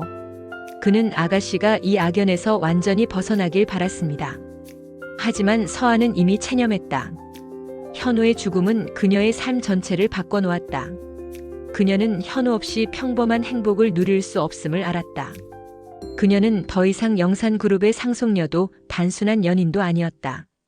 그녀는 현호의 복수와 사랑의 증인이었다. 서하는 마침내 입을 열었다. 박 상사님, 저는 현호 씨의 의지를 따를 거예요. 청매와 백자호와 고문서는 세상에 공개되어야 합니다. 정 회장의 만행을 만천하에 알려 현호 씨 가문의 명예를 되찾아야 합니다. 그리고 저는 이현호의 가마터를 지킬 거예요. 그가 마지막으로 빚었던 이 흙덩이에 그의 영혼이 남아있을 거예요. 불을 지피지 않은 채 그대로 보존할 거예요. 영원히 완성될 수 없는 우리의 비극적인 사랑처럼. 서하의 눈빛은 슬픔을 넘어선 차가운 체념이었다. 윤 비서가 조용히 가마터에 나타났다. 그는 더 이상 명품 정장이 아닌 단정한 검은색 평상복 차림이었다. 그는 정 회장의 몰락 이후 모든 것을 버리고 나왔다. 윤 비서는 박 상사에게 고개를 숙였다. 박 상사님, 현호 씨에게 죄송합니다. 회장님의 재판 기록과 그룹의 자금 흐름에 대한 자료를 가져왔습니다. 현호 씨가 바라던 정 회장의 완벽한 몰락을 위한 마지막 작업입니다. 이봐, 윤 비서. 당신 참 골 때리는 남자야. 한때는 미워했는데. 우리 흑수저 팀에 들어오라. 나는 현호의 팔이 되고 당신은 머리가 되는 거야. 함께 이 악연의 잔재를 깨끗하게 청소하자. 박 상사가 윤 비서의 어깨를 치며 눈물을 흘렸다. 윤 비서는 미소를 지었다. 그의 냉철했던 얼굴에 처음으로 인간적인 유머와 슬픔이 섞였다. 좋습니다, 박 상사님. 저도 이제 고독한 아가씨 대신 고독한 장인의 곁을 지키겠습니다. 세 사람은 현호의 영정 앞에서 굳건하게 섰다. 그들의 슬픔은 현호의 명예 회복이라는 새로운 사명으로 승화되었다. 현호의 죽음은 비극이었지만 그 죽음은 두 가문의 악연을 청산하는 유일한 길이었고 진실의 시작이었다. 서하는 자신이 현호를 정말 사랑했다는 것을 깨달았다. 그녀의 사랑은 단순히 현호를 복수의 도구로 여겼던 죄책감에서 시작된 것이 아니었다.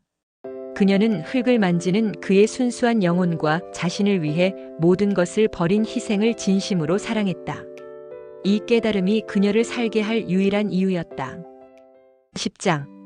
영원한 이별과 새로운 고독. 이현호의 죽음은 단순한 교통사고가 아니었다.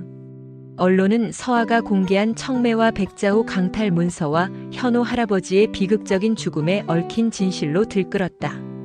윤 비서가 익명으로 제공한 영산그룹의 비자금 자료와 박 상사가 증언한 현호 가문의 역사는 거대한 친일파 후손의 비리 사건으로 비화했다. 정 회장은 병원에서 풀려나기도 전에 구속되었다.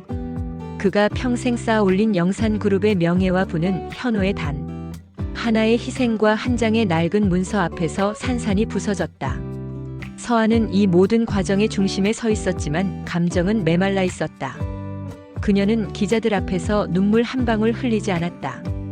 그녀는 현호가 자신에게 남긴 복수와 사랑의 임무를 수행하는 데 집중했다. 저는 제 가문이 저지른 죄를 속죄할 것입니다. 그리고 이현호 씨의 고귀한 희생이 헛되지 않았음을 증명할 것입니다. 그녀의 목소리는 차분했지만 단단한 강철 같았다. 현호의 장례식은 낡은 흙의 노래 가마터에서 조용히 치러졌다. 조문객은 서하, 박상사, 윤비서가 전부였다. 현호의 영정사진은 흙먼지 가득한 작업대 위에 놓여 있었고 그 옆에는 진품 청매와 백자호가 빛을 내고 있었다. 서하는 흰 상복 차림으로 섰다. 그녀는 자신의 눈물이 현호의 영혼을 방해할까 두려워 울지 않으려 애썼다. 그녀의 슬픔은 밖으로 분출되지 않고 오직 그녀의 영혼 속에서 조용히 불타고 있었다. 박상사는 퉁퉁 부은 눈으로 섰다. 그는 연신 코를 훌쩍이며 현호에게 소주를 따랐다. 이현호, 이놈아, 내가 이럴 줄 알았으면 내가 고물 트럭에 방탄판이라도 붙여놓을 것을. 내 놈의 희로애락을 나랑 같이 나누자고 했지. 왜 혼자 영원한 이별을 선택하냐? 박상사는 울다가 웃다가 다시 슬퍼했다. 그의 비통한 유머는 현호를 향한 진심 어린 애도였다. 조력자의 진한 애정. 윤비서는 깔끔한 검은 양복 차림 그대로 섰다. 그는 현호에게 깊숙이 허리를 숙여 경의를 표했다. 이현호 씨, 저는 살아남았습니다. 그리고 아가씨도 살아남았습니다. 이 모든 것은 당신의 희생 덕분입니다. 제가 당신을 위해 할 수 있는 것은 이 세상에서 악의 잔재를 깨끗이 청소하는 일뿐입니다. 윤비서의 눈에는 처음으로 눈물이 고였다. 서하는 비로소 입을 열었다. 그녀는 영정 앞에서 현호가 마지막으로 빚었던 불을 지피지 않은 흙덩이를 쓰다듬었다. 현호 씨, 나는 당신의 복수심이 결국 나를 향한 가장 완벽한 사랑이었음을 깨달았습니다. 나는 당신이 나를 살리기 위해 이 악연의 굴레에서 벗어나기 위해 죽었다는 것을 압니다. 그녀는 현호에게 마지막 고백을 전했다. 나는 이제 영산그룹의 정서하가 아닙니다. 당신의 흙을 지키는 이현호의 정서하입니다. 장례식이 끝나고 서하는 자신의 모든 것을 정리하기 시작했다. 그녀는 영산그룹 주식과 상속권을 포기하고 모든 재산을 현호의 가문 명예 회복을 위한 공익재단 설립에 기부했다. 그리고 마지막으로 진품 청매와 백자호를 국립박물관에 기증했다. 기증식에서 그녀는 이렇게 말했다. 이 백자호는 탐욕으로 얼룩졌던 과거의 슬픈 유산입니다. 하지만 이제부터는 희생과 사랑으로 탄생한 새로운 예술혼을 상징할 것입니다. 서하는 현호의 가마터로 돌아왔다. 박상사는 다리를 절뚝거리면서도 가마터의 운영을 돕고 있었다. 윤비서는 재단 설립과 정 회장의 재판을 조용히 처리하는 그림자 경영자가 되었다. 세 사람은 현호의 유지를 잇는 이상한 동업관계를 형성했다. 박상사님, 오늘 가마터에 온 손님한테 흙 냄새가 너무 난다고 컴플레인이 들어왔는데요. 윤비서가 서류를 정리하며 냉철하게 말했다. 뭐? 흙 냄새가 좋지. 그럼 돈 냄새라도 나야 해. 당신은 너무 비서 DNA가 강해. 박상사가 껄껄 웃으며 윤비서에게 흙이 묻은 낡은 장갑을 던졌다. 새로운 일상 속의 유머. 서하는 그들의 유머러스한 다툼을 보며 미소 지었다. 그들이 현호가 남긴 가장 따뜻한 유산이었다. 그들은 현호의 죽음이라는 비극을 함께 나누는 새로운 가족이었다. 서하는 가마터 한쪽에 작은 작업실을 마련했다. 그녀는 이제 도자기를 빚지 않았다. 대신 현호가 남긴 기록과 가문의 역사를 정리하는 일에 몰두했다. 그녀의 손은 이제 더 이상 다이아몬드가 아닌 마른 흙의 감촉에 익숙해져 있었다. 시간이 흐르면서 서하의 얼굴에서는 부잣집 상속녀의 차가움이 사라지고 삶의 무게를 짊어진 장인의 고독함이 배어나왔다. 그녀는 여전히 아름다웠지만 그 아름다움은 슬픔과 체념으로 깊어진 것이었다. 어느 날 밤 서하는 현호가 마지막으로 빚었던 불을 지피지 않은 흙덩이를 안고 가마터 앞에 앉았다. 보름달이 흙덩이에 희미하게 비쳤다. 현호는 이 흙덩이를 우리의 시작이라고 불렀다. 하지만 이제 이것은 영원히 완성될 수 없는 이별의 상징이 되었다. 서하는 현호의 죽음이 두 사람의 사랑을 완성시킨 유일한 방식이었음을 완전히 받아들였다. 그들의 사랑은 가문이라는 거대한 악연의 벽 앞에서 오직 한쪽의 파멸과 희생을 통해서만 순수함을 증명할 수 있었다. 그녀는 고독했지만 외롭지 않았다. 현호의 기억과 유산이 그녀의 모든 감각을 채우고 있었기 때문이다. 그녀의 삶은 현호의 청매와 백자호처럼 겉은 차갑지만 안은 뜨거운 사랑의 불꽃으로 가득 차 있었다. 정 회장의 재판 결과가 나왔다. 그는 가장 비참한 방식으로 몰락했다. 그의 부와 권력은 모두 박탈되었고 그의 이름은 역사의 오명으로 기록되었다. 현호의 가문은 명예를 되찾았고 현호의 예술 정신은 재단을 통해 영원히 계승되었다. 모든 복수는 끝났지만 서아의 사랑은 끝나지 않았다. 사랑은 현호의 죽음과 함께 영원한 이별의 형태를 띠고 그녀의 삶에 안착했다. 가마터의 매화나무에 새순이 돋아나는 봄날. 서아는 현호의 작업복을 정리하다가 주머니 속에서 낡은 쪽지를 발견했다. 서아 씨, 당신이 나의 흙이 되어 주었으니 나는 영원히 당신의 도자기로 남을 것입니다. 서아는 쪽지를 가슴에 품고 눈을 감았다. 이 짧은 문장 속에 현호의 마지막 희로애락과 그녀를 향한 헌신이 담겨 있었다. 그녀는 이제 세상의 불을 바라지 않았다. 그녀는 흙의 고독 속에서 현호의 영혼과 함께 사는 법을 배웠다. 그녀의 새로운 삶은 현호의 희생이 빚어낸 가장 아름다운 백자와 같았다. 서아는 가마터의 문을 열고 따스한 햇살을 맞았다.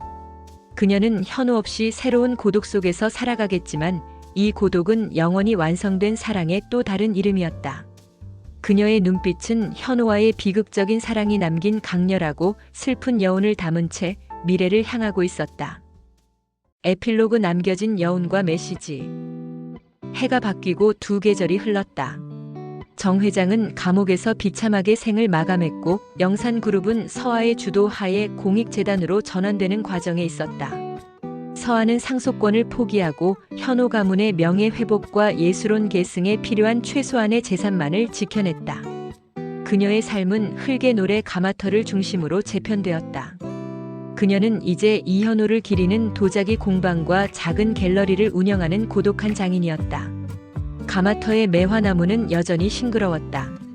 서아의 손은 이제 명품 핸드백 대신 흙먼지에 익숙해져 있었고 그녀의 얼굴에서는 부잣집 상속녀의 차가움 대신 슬픔과 평온이 공존하는 아름다움이 피어났다. 박 상사는 여전히 트럭을 몰았고 윤 비서는 서아의 개인 비서가 아닌 공방의 회계 및 법률 담당으로 남아있었다. 세 사람은 현호의 영정 앞에서 소주잔을 기울이던 날처럼 이제는 매일 함께 희로애락을 나누는 가족이 되었다. 어느 날 오후 박 상사가 가마터 안으로 흙 묻은 신문 한 부를 던지며 소리쳤다. 이 사장님, 아니 서아 아가씨, 오늘 우리 공방에 초호화 VIP가 온대. 윤 비서가 벌써부터 슈트핏을 점검하더라. 박 상사는 윤 비서에게 흙 묻은 장갑을 던졌고 윤 비서는 피하지 않고 미간을 찡그렸다. 박 상사님, 저는 단지 후원 관련 자료를 확인했을 뿐입니다. 그리고 그분은 VIP가 아니라 새로운 흙거래처 사장입니다. 초호화라는 단어는 사용하지 마십시오. 에이, 재미없는 놈. 현호가 살아있었으면 나랑 같이 윤 비서 놀리는 흙수저 팀을 계속했을 텐데.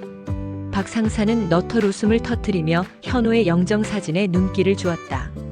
서아는 그들의 유머러스한 실랑이를 보며 옅게 미소 지었다. 그녀의 삶은 현호의 희생으로 가벼워졌지만 동시에 무거워졌다.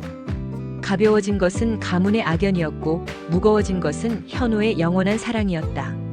서아는 현호가 마지막으로 빚었던 불을 지피지 않은 청매와 흙덩이를 바라보았다. 그녀에게 그것은 현호와의 영원한 이별이자 파국 속에서 완성된 사랑의 상징이었다. 그녀는 고독했지만 현호의 존재로 인해 외롭지 않았다. 그녀의 모든 선택과 행동은 현호의 의지를 따르는 것이었기에 그들은 영원히 함께였다. 늦은 오후, 서아는 갤러리 문을 닫으려 마당으로 나왔다. 가마터 입구의 흙길을 따라 낡은 트럭 한 대가 천천히 올라오고 있었다. 트럭은 박 상사의 것과 비슷했지만 운전자는 낯선 사람이었다. 서아는 무심코 트럭 운전자를 바라보았다. 그는 흙을 가득 실은 채 고된 노동을 마친 듯한 모습이었다. 그 순간 서아의 심장이 멎는 듯했다. 운전자는 낡은 모자를 쓰고 있었지만 고개를 들어 그녀를 보았을 때 그녀는 숨을 쉴 수 없었다. 그의 눈빛, 턱선, 흙에 묻은 손에 밴 진한 장인의 고도까지 모든 것이 이현호였다. 그는 현호가 늘 입던 낡은 작업복을 입고 있었고 그 옷깃에 묻은 흙먼지조차 그녀의 기억 속 현호의 모습과 동일했다. 트럭 운전자는 서아를 향해 환하게 웃으며 손을 흔들었다. 현호의 목소리가 들려오는 듯했다. 저 여기서 흙을 거래한다고 해서 찾아왔는데요. 이 정도면 될까요? 제가 빚는 백자가 정말 좋은 흙을 쓰거든요. 서아는 말문이 막혔다. 그녀의 눈가에 눈물이 맺혔다. 그의 유머러스한 웃음과 순수한 눈빛은 너무나 생생해서 마치 현호가 운명을 거부하고 돌아온 것처럼 느껴졌다. 혹시 저랑 닮은 사람을 본 적 있으세요? 다들 저보고 흙에 미친 사람처럼 닮았다고 하던데. 운전자는 머쓱하게 뒷목을 극적였다. 서아는 떨리는 손으로 가슴을 움켜쥐었다. 그것은 현호가 남긴 영원한 이별의 고통과 운명이 다시 시작될지도 모른다는 알 수 없는 희망의 떨림이었다. 아니요. 그런 분은 세상에 단 한 분뿐이었어요. 서아의 목소리는 너무나 작았지만 그 운전자에게는 분명히 들린 듯했다. 트럭 운전자는 의아한 표정으로 흙을 내릴 준비를 했다. 서아는 그에게서 눈을 떼지 못했다. 비록 그는 현호가 아니었지만 현호가 그녀에게 남긴 사랑과 고독을 상징하는 또 다른 현호였다. 그녀는 이제 이 새로운 고독과 운명의 장난 속에서 영원히 완성되지 않을 현호와의 사랑을 영원히 이어갈 것이다.